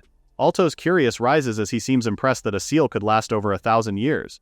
To be able to construct such a powerful magical formula is beyond impressive. However, when he asks for the magician's name, Mr. Mad jumps in surprise. He scratches his head as he tries to explain that he has forgotten who. He then apologizes to Alto for this inconvenience. Mr. Mad barks out a laugh, blaming his forgetfulness on getting old, which he says is fun. However, Alto isn't joining in the fun at all. Instead, he calls Mr. Mad's attention and asks if this is really a quest meant for A-rank adventurers. Mr. Mad starts sweating as he stutters out to confirm it. He then says that the Adventurers Guild wouldn't lie to adventurers and he'd like Alto to trust him on that. Let's just say Mr. Mad is saying this whilst he's sweating like crazy and his eyes seems to be blinking, as if he's hiding something. Alto stares at Mr. Mad for a long while before finally agreeing that he is right. Alto then explains he's just being a bit too cautious, especially when he learned that the principal was involved in selecting the quest. We all know what happens when Principal Elm gets involved. Plus, he tends to leave out the most important details. Both Alto and Mr. Mad sheepishly laugh, one of naivety and one of guilt. After that, Alto bows down to bid Mr. Mad goodbye. The manager also waves the summoner goodbye, wishing him the best of luck. As soon as Alto is out of the door, Mr. Mad breathes out a sigh of relief before asking Principal Elm if this is really acceptable. All this time, Principal Elm had been in the room, just using concealment magic. Mr. Mad did what the principal had instructed. He presented a special class adventurer's ultra-high difficulty quest to Alto. Well, he did tone down the content to the extreme. Yet Mr. Mad is still worried about how dangerous this is. Principal Elm laughs, agreeing that it's certainly dangerous, but this is originally a special class level matter anyways. The old master assures him that Alto should be fine. After all, Alto is unfathomable. The more he's pushed into a corner, the more inexhaustible magical power well up within him. Because Alto Reise is undoubtedly the vessel of the next generation. Just how strong he'll become is something the principal is looking forward to finding out. After that, Alto summons his wyvern and rides it with Stella behind him. Pointing below, Stella tells Alto to look there. A smiling Alto can finally see their quest destination coming into view. It's Karna Island. This place is famous as a resort, so of course Alto would love to do some sightseeing. However, they're here for work. Stella sighs in disappointment. That's too bad to hear since it would be just them two.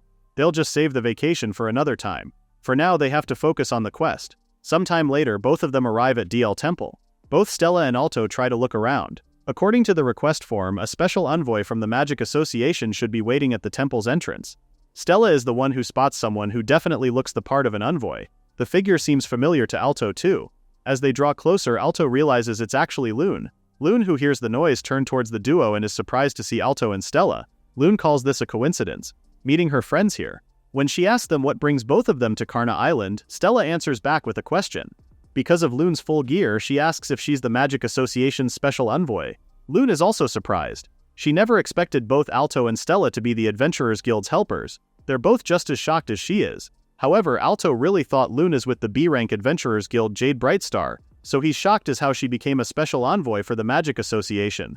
Loon reveals that Jade Brightstar is actually a guild composed entirely of magicians, and most members are registered with both the Adventurers Guild and the Magic Association. Alto then needs an understanding. Loon, who looks very excited, praises Alto for this achievement. As expected of him, of course. To think he'd become a special class adventurer so quickly. Silence. Crickets. Just pure silence from the confusion that's swirling inside Alto's brain. Even Loon is confused with Alto's reaction. Alto then clarifies that he's still just a D-rank adventurer as of the moment. Covering her mouth in shock, Loon says there's no way that's true since this quest is, well, according to the head of the Magic Association, this quest is issued as an ultra-high difficulty quest, exclusively for special class adventurers. Hearing that has Alto in a complete standstill. A few moments later, he's writhing in annoyance and anger as he realizes Principal Elm has tricked him, yet again. Screaming, Alto lets out his frustration for that old man. Well, what did I say about naivety? Loon dryly laughs, now realizing that this is the principal's doing. Crossing his arms, Alto thinks about what they're going to do now. Even Stella thinks a special class quest might be a bit too much for them. When Alto agrees, Loon reacts and refutes this by saying she knows the summoner is more than capable though. In fact, she thinks he's the most qualified person for this. The clients, the native people, will surely be delighted. To Stella's knowledge, the natives of Karna Island are people known as the Lakota tribe, who, if she remembers correctly, are exclusive and hierarchical. Won't that mean they'll only accept special class adventurers? Loon realizes Stella does have a point. She looks down as she confirms that this is certainly true. With that, Alto now thinks that they should probably just go back after all, but then Loon is determined to make him stay. If it's alright with him, Loon would like the summoner to accept this quest. Loon then warns them that what she's about to say must remain confidential. The Ice Throne Palace's sealing formula is a 5-layer seal woven from the center. It's one of the strongest seals in the world. However, the Itch of the Divine Age, who is the target of the seal, is an extraordinary being. Her consciousness has already awakened and she's rampaging to destroy the seal. As a result, the first, second, and third layers of the seal has collapsed. It's only a matter of time before the remaining fourth and fifth formulas are broken. If they don't take action now, the Witch of the Divine Age will fully revive as early as tomorrow and Karna Island will be annihilated. Both Alto and Stella are both stunned to learn about this, especially with the deadline being tomorrow. This just means it's that dangerous. Sighing, Loon confirms this. The Magic Association held an emergency meeting about this a month ago and swallowed their pride to ask the Adventurers Guild for help. However, the Magic Association and the Adventurers Guild are like cats and dogs. Negotiations stalled and they reached an impasse. Loon's revelation explains a lot as to why Principal Elm is involved. Even Loon agrees, revealing further that the principal actually promised to send an adventurer comparable to a special class, and that's in the existence of Alto. And so Loon grabs the summoner's hands and pleads for him to take on this quest. She desperately wants to protect this island where she was born and raised. This place is filled with memories of her mother, after all. After some time of pleading, Alto tells her he understands. Alto doesn't know how much he can do, but if someone like him will do, he's willing to help. Alto's answer has Looney crying out in joy as she hugs the summoner. After that, Alto asks Stella on what she has decided to do. This quest seems dangerous, Stella knows that. Alto then tells her it's okay for her to return to the royal capital if she wants. However, Stella frustratingly says they've been a trio working together since the Adventurers Academy, so she can't just sit back and twiddle her thumbs while both Loon and Alto fight. Her response has Loon and Alto warmly smiling, though they both realize Stella is forgetting their fourth member. When Alto and Stella asks what their plan is now, Loon hesitates to answer. Until they meet with the Lakoko tribe chief tonight, there's nothing particular they really need to do. Originally, Loon was planning to use this free time to share information with the dispatched adventurers, but since they already know each other well, there's no need to share information at all. That just means they have nothing to do right now. When Loon confirms this and asks what they'll do for the meantime, Stella gives it much thought before figuring out something they could do. The best way to kill time right now is pretty unique here in Karna Island, and so the trio head out to the beach where everyone is clad in swimming attire. Alto sits stiffly as he watches the crowd enjoy the sun. Even girls are all out with their outfits, prancing in their bikinis. Just then, Alto is being called by his two friends. Turning around, he sees both Stella and Loon have put on their bikinis as well. He starts blushing as he stares at the two girls who ask him how they look and if they look strange in their bikinis. Alto's eyes are wide as saucers as he struggles to find an answer to their question. He then tells them they both look really good in their bikinis. In his mind, he's already struggling as it's hard to know where to look. Both girls shyly thank them, glad for Alto's approval. Internally, Stella is already beaming in joy as she reels in the fact that Alto just said her bikini suits her. Now she believes Alto's praise translates to him thinking she's super cute, and in Stella's girl world that basically means he likes her. Meanwhile, Loon is also very happy. She really thought the black bikini might be too bold, but she's super happy Alto seems to like it. Both girls are floating in Cloud 9 while Alto stares at them in confusion. With that, Alto asks the two girls if they shall go and have some fun now. Stella quickly jumps in joy, saying they've got the ocean right here to enjoy. Loon seconds the motion, quipping they'll enjoy the ocean to the fullest. After that, the trio run towards the water, splashing around and laughing at each other. These three are clearly having fun, especially both girls. Finding a beach ball, the trio then begin tossing the ball around. And after hours of water play, everyone goes back to shore to enjoy a sumptuous meal. When they've had their fill, the three enjoy the rest of their time lounging in the sun. Changing into their clothes, Alto then confirms how they really enjoyed Karna Island. Stella agrees, saying it was the best vacation ever. Alto then tells them they still have plenty of time before their scheduled meeting. When Stella asks on what they should do now, Loon chimes in saying she knows the perfect place for both sightseeing and killing time. Loon then takes Alto and Stella to Lakolta Museum where sculptures and paintings fill the room. Looking around, Alto is impressed with the number of exhibits in this museum. Stella then asks Loon about one painting that says name unknown. She's curious as to what the painting is about. Loon then shares that this is a mural left by the Lakoko tribe from 1,000 years ago. It's said to depict the scene when the Witch of the Divine Age descended upon Karna Island. She used terrible ice magic and turned the eternally summer Karna Island into a silver world. Stella then asks if that monster of a witch is sealed in the Ice Throne Palace. Loon continues to stare at the mural, confirming Stella's question. Alto is also behind them, staring intensely at the mural. He just heard the tale of the Witch of the Divine Age who they're supposed to keep sealed, or else Karna Islan will be no more. After killing time at Karna Beach and the Lakota Museum, the three of them then headed to the meeting place with the Lakoko tribe chief. Loon leads the way and soon they arrive at the Lakoko tribe village. Guided by a tribesman, they walk towards the meeting place. Alto then realizes they're being watched. The tribesman's gazes don't look that friendly too. Stella understands though. After all, both of them are outsiders. Her comment has Looney awkwardly laughing, revealing that this is actually her first time visiting a native village too. Being stared at like this makes her a bit nervous. The tribesman then ushers them towards a bungalow-like building, saying the meeting place is inside. He then tells them to wait here while he goes to call Chief Dabala, and so the trio sit down and wait. Alto then remembers he never got around to correcting that he's not special class at all. A man suddenly arrives, a man with face tattoos and wearing a tribal outfit. He then introduces himself as the Lakoko tribe chief Dabala Mastiff. Introducing herself first, Lunan tells the chief she's with the special envoy from the Magic Association. Alto then goes next, describing himself as a D-rank adventurer that's been dispatched from the Adventurers Guild. And lastly, Stella, who tells them she's a B-rank adventurer. As soon as their introductions are over, Chief Dabala tells them to leave at once. This has the trio confused, making Loon plead for them to at least talk things out. The chief is not having it though, yelling at her that he had requested for a special class adventurer. He then calls the trio third-rate adventurers who are of no use as fighting force, and so he yells at them to be gone at once. Chief Dabala's daughter then rushes towards him and pleads for him to be understanding. She asks him not to speak to their guests like that when they've come all this way. However, Chief Dabala only tells her to shut up. To begin with, Chief Dabala already thinks relying on outsiders like the Adventurers Guild or Magic Association is absolutely unacceptable. The chief then reminds his daughter of the pride of the Lakoko tribe. In the first place, proceeding with matters without his knowledge is already frustrating enough. His daughter defends that they can no longer maintain the seal with their power alone. At this rate, the Witch of the Divine Age will revive and Karna Island will be destroyed. But the chief still thinks that preventing that disaster from happening is the Lakoko tribe's sole supreme mission. The daughter knows her father's words are exactly right. To fulfill the Lakoko's mission, shouldn't they choose without hesitation methods that don't align with their tribal pride? Hearing his daughter's words struck something in the chief, and not in a good way. After calling his daughter foolish, Chief Dabala raises his hand to slap her in the face. He's angry at her for spouting such worthless sophistry. The daughter closes her eyes, ready to take the beating. However, Chief Dabala's hand lands on a slime instead of her face. The father and daughter immediately turn to where the slime is headed, which is on Alto's shoulder. Seeing that the summoner has intervened in their family matters has the chief furious. Writhing in anger, he asks Alto as to what he's trying to do. Alto scratches his head and smiles at Chief Dabala, apologizing for his slime's energetic actions. Sometimes it just pops out unexpectedly. While Alto smiles in complete oblivion, acting as if he doesn't know what's happening, Chief Dabala is already staring at him with much contempt. Loon quickly gets in the middle of them, trying to explain that while Alto isn't really special class, he's the Adventurers Guild's secret weapon-like thing. Loon says this sweating because she just made that up on the spot. Now both Chief Dabala and Alto are staring at Loon. While the chief seems to have believed her, Alto's staring at her for the obvious lie. When the chief asks about the secret weapon, Loon immediately assures him that he'll surely be convinced once he sees Alto's great magic. It takes Chief Dabala a few minutes to come up with a decision. Finally sighing, Chief Dabala gives in and gives the adventurers one chance to prove their worth. Chief Dabala then takes them outside for that task.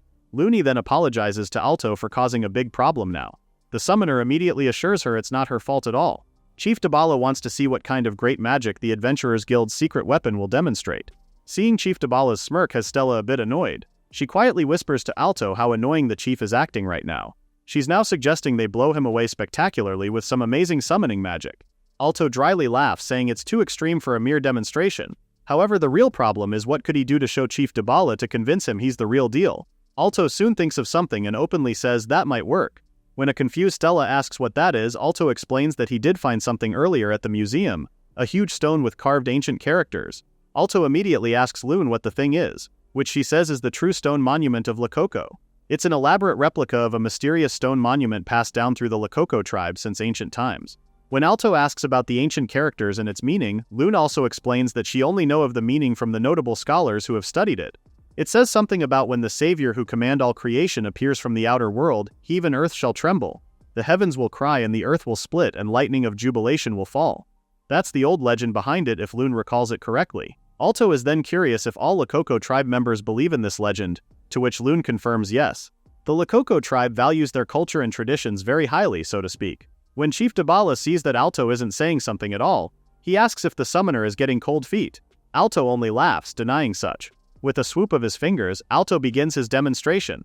Everyone is immediately taken aback when the sky suddenly turns dark. That's just the beginning of Alto's magic though. Closing his eyes, Alto uses legendary summoning, finds heaven and earth trembling. Lightning soon strikes the grounds, cracking and breaking it into pieces. Everyone, including the chief, is in awe with what they are witnessing. Their mouths are agape just staring at Alto's great magic. Alto's summoning soon ends. In his mind, it turned out even better than he actually imagined. Legendary summoning is magic that becomes more powerful the older its origins and the more people believed in the legend. Alto thought summoning a Lakoko legend while surrounded by Lakoko tribe members in the Lakoko village would make for quite an impressive magic display. However, Alto didn't expect this much. Suddenly, the tribesmen all expressed their amazement for Alto's power. To them, that was exactly the heaven and earth trembling inscribed on the true stone monument of Lakoko. Now they're calling Alto the person whom the legend talks about, their savior. Everyone cheers, saying Alto's definitely the savior. They're now rejoicing that their dances and prayers have reached the heavens. When Alto tries to deny this and starts explaining that all he did was summoning magic called legendary summoning, both Loon and Stella immediately cover his mouth to stop him from talking. Stella quietly tells him that the tribesmen' misunderstanding is in their favor. For now, Lunan wants them to go with this savior story. Alto isn't even focusing on what the girls are saying. Stella's hot breath on his ear and Lunan pressed on his side are making him lose focus right now. Alto finally snaps, pushing the girls away and tells them he understands, so they need to back up a bit. Meanwhile, Chief Dibala is staring at Alto, saying it's impossible. He's still in denial, saying this must all be a trick, an illusion that Alto did. The chief turns away, refusing to accept this. He then proclaims that he'll absolutely never acknowledge Alto as the savior. Alto stares at the chief's retreating figure, not knowing what to do. The summoner did gain the villagers' trust, but the relationship with the chief hasn't improved at all. The chief's daughter then approaches Alto, bowing down as she apologizes for her father's extreme rudeness earlier. She also thanks Alto for protecting them and expresses their gratefulness towards the savior's mercy. Alto quickly ushers the maiden to raise her head, explaining that he didn't really do anything special. More importantly, there's something he really wants to discuss. However, Alto becomes completely still when he feels some sort of presence coming from a nearby room. Walking out of it, the person is quickly impressed with Alto's detection abilities. Out comes the tribe's elder, who already expects much from the savior. The elder then says Alto might be able to reinforce the seal at the Ice Throne Palace, using the Great Demon Lord's magic. Alto stares at the elder, confused with what she meant with that. The Great Elder of the village sits down on the center throne and welcomes his visitors to Lakoko. By the looks of it, Alto believes the Great Elder can't see. The Great Elder then starts their conversation by mentioning Alto being the savior. The summoner scratches the back of his head, awkwardly confirming this information. Even though lying to this old man really hurts his conscience, Alto doesn't have another choice but to play along. The Great Elder then asks for Alto's hand. Since ancient times, they've said a hand can speak as much as a mouth. The villagers use their hands to seal friendships, to weave spells, and to read the heart. Everything is done through the hand, the Great Elder shares.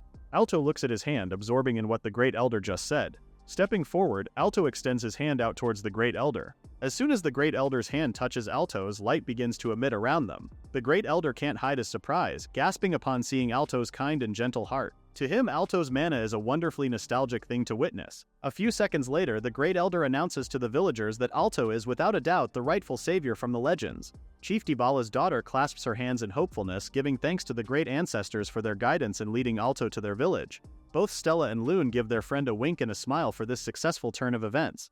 The Great Elder then calls Alto, asking the summoner to hear out the old man's words. With that, the Great Elder starts sharing a piece of their history.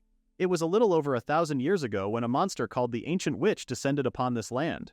She wielded ice magic and froze not only Karna Island but the entire Liesel continent. That's when she built the Great Ice Empire.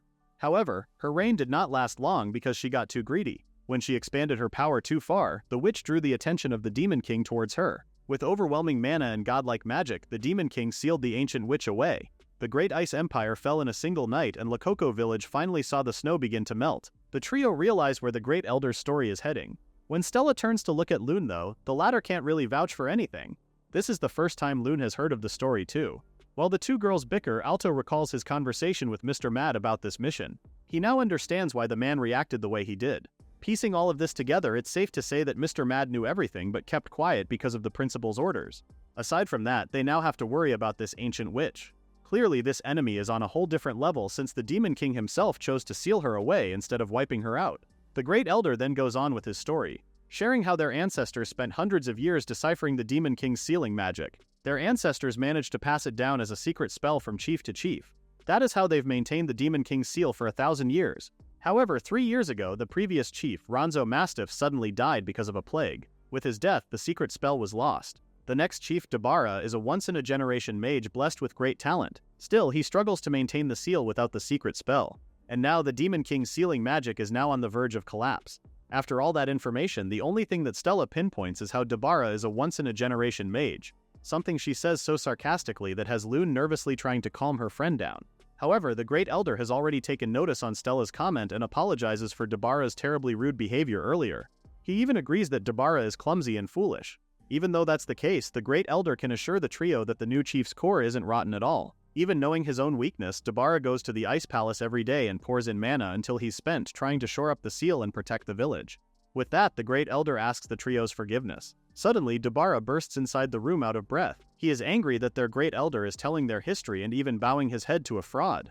The Great Elder mouths Dabara's name, opening his eyes to stare at the new chief. Dabara's arrogance instantly vanishes, quieting him down like a scared mouse. The Great Elder then tells him with finality, Alto is the true savior, and calling him a fraud is utterly foolish and shameful. The Great Elder's display of power has Alto in awe.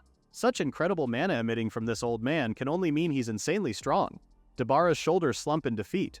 He bows his head to the Great Elder, telling him that he'll never acknowledge such outsiders, least of all D-rank adventurers. Gritting his teeth, Dabara then continues to say that he can at least acknowledge the fact that Alto has some skill with magic. With tonight's seal showdown, Dabara is willing to let Alto stand on the very edge of the battlefield. Lune quietly whispers to Alto that Dabara's sudden change of heart might be because of the villagers. Although it's a good start for them, Stella thinks otherwise. She's not happy to hear how Dabara plans on putting Alto on the edge of the battlefield. Gritting her teeth angrily, Stella points out how Alto is offering to help the villagers, yet Dabara can't even thank him properly. Dabara doesn't back down and yells back at her, saying he's the one making concessions right now. Stella can't hold it back any longer and is yelling now too. She doesn't understand what kind of concessions Dabara's making, especially that the chief is talking down on Alto. Like Dabara's oh so important, Alto rushes to calm Stella down, assuring her that he's fine and that he appreciates her concern. Meanwhile, Dabara's daughter is also doing her best to calm him down. She assures him that Alto is the savior spoken since the ancient times, so he should at least refrain from making such disrespectful remarks. Even though both Stella and Dabara have quieted down, one can tell that the tension is still very much there. After they calmed things down between Dabara and Stella, they held a strategy meeting to prepare for tonight's seal showdown.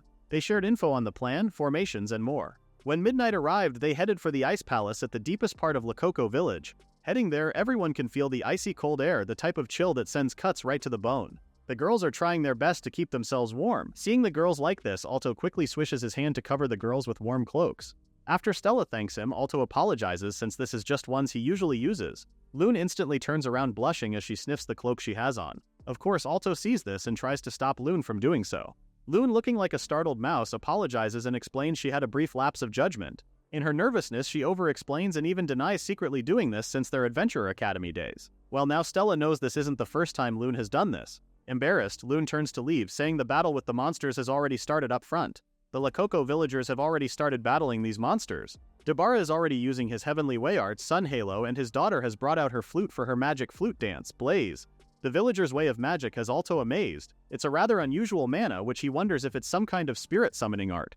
After a while, they soon defeat the monsters and continue their way towards the Ice Palace. They soon stand in front of a door that stands between them and the ancient witch. Before opening the door, Dabara warns everyone to stay sharp. As soon as he opens the door, a gush of strong, overwhelming mana blows towards them. This just means one thing. The fourth layer of the spell has already been broken. In the center of the Ice Palace is the ancient witch. Even in her frozen state, a wicked smile forms on her face. This is the monster feared for 1,000 years. The villagers are in disbelief. With the fourth layer gone, what remains is the fifth layer. The ancient witch managed to break the fourth layer in such a short time. At this rate, the fifth layer will likely break in less than half an hour. Dabara then commands everyone to calm down. Right now, their enemy is a pitiful witch and is currently sealed away. They shouldn't panic. Right now, they need to focus on their roles. Dabara isn't even done with his speech when they hear the witch cast another spell. Using her Blood Ice arts, Eternal Permafrost, the ancient witch starts breaking the fifth layer. This scene has the villagers even more worried. To put out that much power while still bound by the fifth layer is just insane. Dabara can't deny it anymore. The ancient witch's spell is way too strong and fast. Canceling it out is impossible to do now. At this rate, they won't be able to defend the village. When all hope is gone, it's Alto's voice they hear. Otherworld Summon, Lower Hell Inferno. That one spell causes a blazing hellfire to burn in front of them. Dibara immediately realizes this hellfire would erase the ancient witch's mana. The devil Org emerges beside Alto, commenting on his world being summoned like this. The devil believes Alto had done so because the summoner is facing quite the formidable opponent. For Alto to build another world in just a split second just proves that Alto is a skilled mage. And their opponent recognizes the summoner's power too. Now they just need to take care of the ancient witch who's just behind that thick layer of ice. Everyone immediately dispersed to their mana pillars at the command of Dibara. The chief then orders them to begin rebuilding the sealing spell, Heavenly Domain Star. This is a sealing spell casted by the Demon King 1,000 years ago.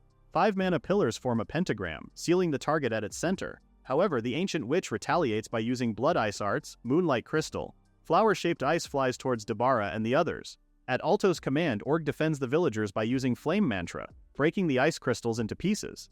The ancient witch is beyond impressed with Alto's flames. She now realizes Org is in fact a demon from the lower hell inferno. Despite not knowing what generation's boss Org is, the ancient witch can obviously tell he's as hot-blooded as ever. Alto then extends his hand, asking the ancient witch to show her face now. With that, he commands Org to use Flaming King Volcano, blasting another set of hellfire towards the witch. With the layer of ice destroyed, they can finally see the trapped ancient witch bright as day. The ancient witch is very much sealed by the 5th layer. Still, she's smirking at her audience. She's impressed that Alto managed to break her silver seawall so easily. Even in the Age of the Gods, there were only a few mages of Alto's level she's met. Alto definitely is on the ancient witch's good books. The ancient witch then introduces herself as Iris. Since the Age of the Gods, she's pursued the pinnacle of magic. When asked for his name, Alto straightforwardly replies, his name is quite familiar to her. She feels like she's heard of Reise somewhere but can't really put a finger to it. Maybe it's the seal fogging her brain for now. Iris then gives the others a quick glance before saying that the only one who can stand against her is Alto. She says this with so much finality that she extends her hand towards the summoner, offering him to join forces with her.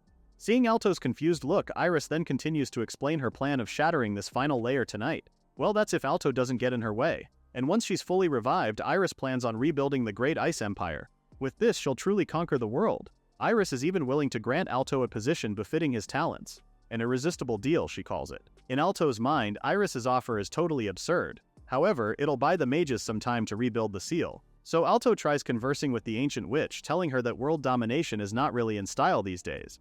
Iris bursts out a loud laugh, calling out Alto's bluff. To Iris, seizing the world has always been everyone's dream. Iris then smiles wickedly before divulging some interesting news. With the accursed Demon King dead, there's no one left fit to rule but her. This news has Alto taken aback before displaying a blank expression, asking the ancient witch how she knew about the Demon King's death. Iris shares that it's just common sense at this point. If the Demon King was still here, she'd be stuck in this hellhole forever. Plus, she wouldn't have woken up in the first place. Apparently, the Demon King was, in his name itself, the King of Demons. His spells were flawless and they wouldn't decay or falter even after decades. However, fate took another turn. Laughing menacingly, Iris shares how Heavenly Domain Star weakens year by year and is now on the verge of collapse. There's only one conclusion she can draw from that: the Demon King must be dead. Alto then confirms Iris's hunch. But then she's curious as to who did it. Was it the Chief God? The Spirit King? Alto tells her no and reveals that it was the 5 strongest human alive that did it, the legendary hero party. Iris stares at him with such intensity before laughing out loud. Her laugh echoes through the room like she's gone insane. Iris doesn't believe Alto's answer. Even the arrogant Chief God and the self-centered Spirit King avoided crossing blades with the Demon King. The same man that sealed her away was far beyond reason. And now Alto's telling her that the Demon King got killed by mere humans? Iris calls Alto on his bluff, saying it's easy for him to lie like that because he's never seen that monstrosity at all. The ancient witch then makes herself perfectly clear: even if heaven and earth turned upside down, mere humans defeating the Demon King is something that could never happen. Alto believes Iris isn't lying at all. If what she's saying is true, then they've been taught a fake history. Question is, by who and for what purpose? Also intrigued, Iris shares the need to investigate the Demon King's death. She can't really picture that monster losing. But that investigation will have to wait until after she conquers the world though. By then she'll have plenty of time unraveling this little mystery. But for now, Iris wants to focus on the task at hand. It's due time for Alto to give her an answer too. When asked again if he'll join forces with her or not, Alto stares at her before apologizing. Of course his answer is no. In fact, he can't let someone as dangerous as Iris to come back to full power. Gone is the smile from Iris's face. Now the deadly ancient witch is in full throttle. Using Blood Ice Art's exposed ice sanctum, Alto ultimately goes defense, letting Org use Azure Burst of Destruction. As soon as the dust clears, Iris barks out a laugh. She's rather impressed that someone as young as Alto has fine mana and great spells, and now that she's met her match, let the blood-pumping, flesh-tearing fight to the death begin. And this is supposedly Iris's first magic battle in 1,000 years. Iris locks eyes with Alto, extending her hand as she utters a magic spell. The once bare room has now become something even more fascinating. Well, at least if you don't count the part where they're facing an evil witch. The moon glows in the makeshift sky and everything below is surrounded by leafless trees. In the center of this magnificent view, Iris proudly floats. This right now is the world of ice, a power diametrically opposed to Alto's world of flame. Alto stands in place unfazed with Iris's show of power. To the onlookers, two worlds of fire and ice are colliding. Iris then draws first blood, unleashing magic ice spears at the summoner. Drawing one of his spells, Alto summons a rod-like weapon and swings it over at the incoming ice spears. What's left of the area are trickles of sparks, somehow a byproduct of the intense clash of fire and ice. Alto then gives Iris a try-harder kind of look, which has the evil witch snidely giving the summoner her praises. However, the show is just getting started. Alto's eyes widen in shock when he feels another one of Iris's attacks from below him. A ring of ice has circled the summoner. With impeccable timing, Alto steadily uses his magic to break the ice into bits and pieces. Well played on Iris's part. She managed to draw Alto's attention in front and upward as decoy. The real attack had come from Alto's blind spot below. Indeed, the evil witch is a clever one, so to speak. Iris then snaps her fingers, unleashing yet another round of ice power from the ground below. Alto, who was standing just there, is nowhere to be seen as blockages of ice form. Both Stella and Loon scream in worry. Meanwhile, dust begins to clear the area. Twinkling light shine from the ice that Iris had casted over Alto. This has the witch smiling evilly, proudly saying her beautiful ice sculpture is now complete. She even goes to plan on adding it to her collection if it's well made. Suddenly, Alto's voice booms, telling Iris he'll decline the offer. Taken aback, Iris can't believe this is possible right now. She was sure her attack should have hit him. Yet here he is, alive and unscathed. Alto looks mightier than ever, especially with the cool wind hovering around him. It takes Iris a few seconds before barking out a laugh. She calls Alto magnificent for summoning a god's blessing just now. Truly impressive to the witch. If Iris truly wishes to kill him, she'll need a more direct strike, one packed with greater magical power. The evil witch's eyes turn dark with pure sinister. She then summons all the energy she has to cast an even more powerful spell. As she chants hers, Alto is also simultaneously casting a legacy summon. Everyone is really witnessing two worlds collide. All they can do is brace for impact as power after power clash with each other, leaving over dust and whatnot. Both Alto and Iris smile at each other. The evil witch is beyond impressed now. Alto has versatile summoning arts as his major skill. Aside from that, he has astounding total magical power and honed physical strength. Iris never did expect that a summoner specialized in combat existed in this world. Meanwhile, the summoner also considers Iris as his greatest foe to date. The sheer number of spells and speed of construction plus the cunning tactics? Truly lethal. Every single technique she's used literally aims to kill. These two acknowledge each other's power and finesse. Despite being in opposite sides, they both understand that they're facing each other with respect for one another's power. This just makes everything even more fun now. And so both Alto and Iris raise their hands once more, creating their own spells to attack one another. Shards of rubble and ice fling in all directions as dust covers the area again. Everyone witnessing can't help but be amazed with this grand exchange of magic. They now realize how these two, both Alto and Iris, are on a completely out-of-this-world level than everyone else in the room. Once the dust clears out, Iris laughs with great enthusiasm. Even if Alto's an adversary she needs to get rid of, the witch can't help but really be amazed with his combat skills. Now that they've shown each other their techniques, Iris wants to amp up things and destroy each other with raw power. Iris then raises her hand to the moonlit sky, summoning an even darker power to her. She looks at Alto with a sardonic look, taunting the summoner on how he's going to defend himself against what's coming. With a swoop of her fingers, Iris utters out another spell. If earlier spell were already advanced, this one is in a whole other level. Ice, raw as ever, forms and directs at Alto. If Alto doesn't think of any defense technique quickly, he's going to get devoured by this frightening power. Despite the huge thing nearing Alto, he doesn't seem fazed. Instead, he smirks and gets to summoning his own power. This is a straight power combat now, a primitive, simple contest of strength. What Iris doesn't know is this field is exactly Alto's forte.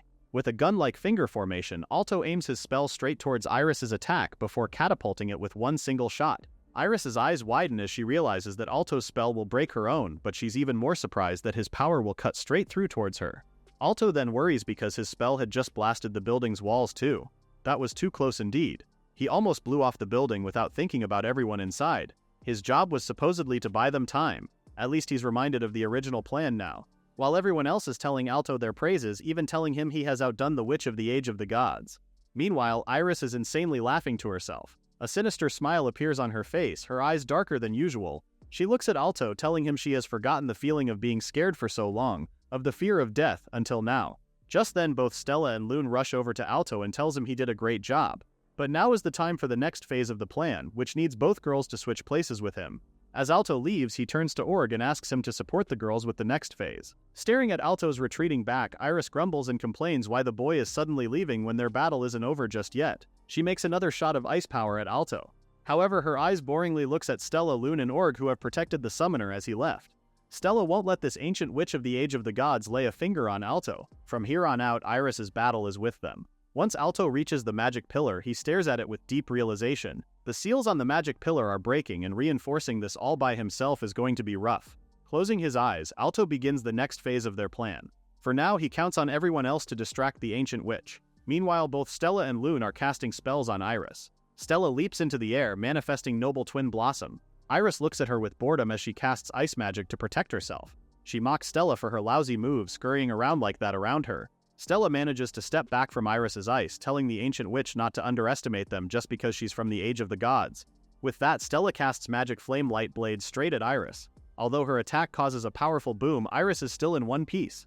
Loon then steps up to quickly cast her own attack. She won't let the ancient witch near Alto at all. Raising her magic staff, Loon uses Heavenly Extended Fire Snail. Like Stella, Loon's magic is beyond expectations, but Iris is just a formidable foe. The ancient witch swished her fingers, and just like that, Loon's attack is no more. While Iris is still taking care of Loon's attack, Org casts upon Purgatory Impermanence and blasts a hellfire on the ancient witch. Still, Iris remains unscathed. Her lips have now turned into a grim line. To her, these three are just mosquitoes, also unbearably stifling. Meanwhile, Alto is busy concentrating on the magic pillar. Runes have started manifesting while he fixes the magic pillar. Seeing these, Alto can't help but feel amazed. He's heard it was an advanced spell formula, but he never imagined it to be this complex.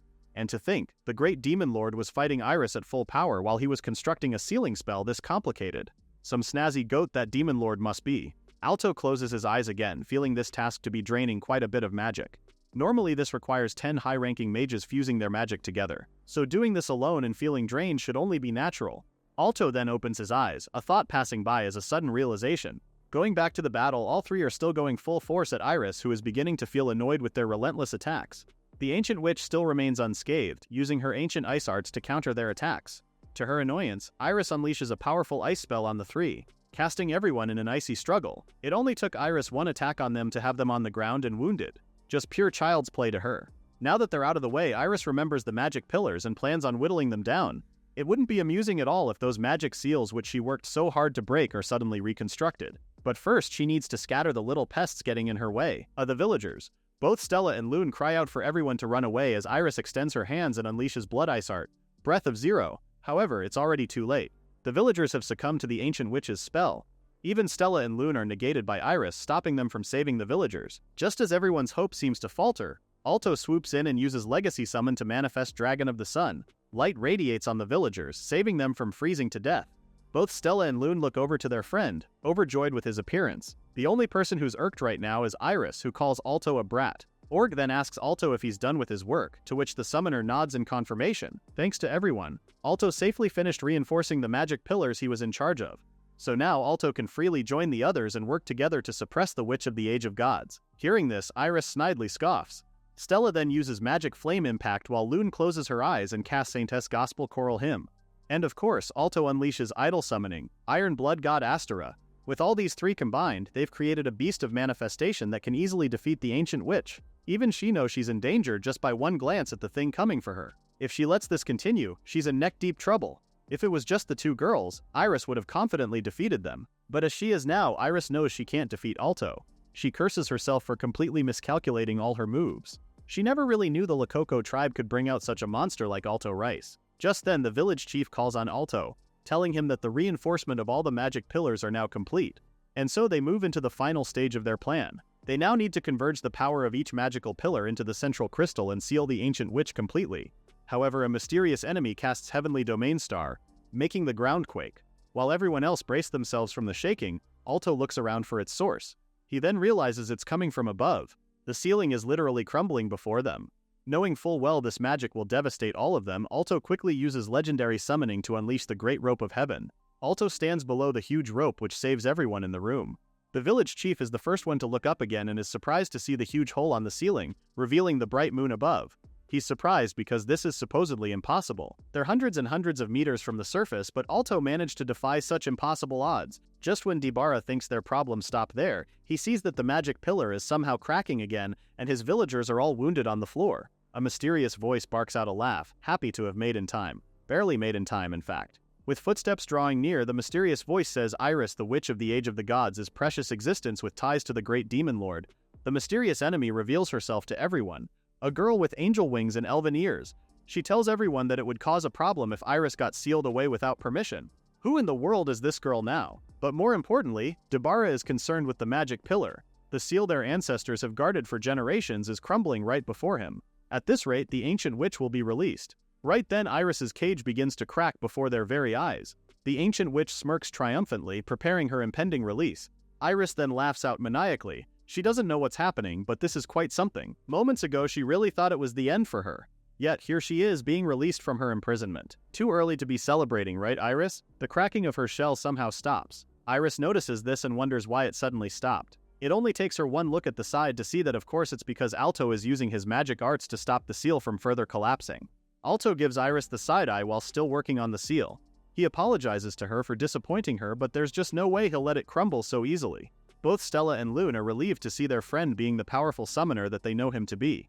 Alto manages to forcibly reinforce the magic pillar, which amazes the villagers. Truly a divine skill that they've expected from their savior. Iris is beyond annoyed now. For how much longer does Alto plan on obstructing her? For as long as she wreaks chaos. Meanwhile, Alto is closing his eyes from exhaustion. Remote reinforcement plus a second magic pillar is no joke at all. Tracing another person's magic formula, paying careful attention not to disrupt the structure while reinforcing with the best output devours mental resources like crazy. It's a major handicap on his part, but at least Alto managed to stabilize the board for now. Now that that's taken care of, he still needs to face another dilemma. This mysterious boy who appeared out of nowhere. Alto wastes no time and calls the girl's attention, asking her if she's amongst the 10 demon slayers. It also dawns on Stella that the girl had used demon-slaying magic, which means she could be one of Reise's companions. The girl directly tells him yes, but is slightly offended to be called you. Smiling, the girl introduces herself with her proper name, Lulu Shastaful. Alto can feel trouble brewing from this girl. Lulu then realizes the summoner knows about them, which makes her curious as to how. She stares at Alto, taking in the summoner's white hair and gentle face coupled with his insanely inhuman abnormal power.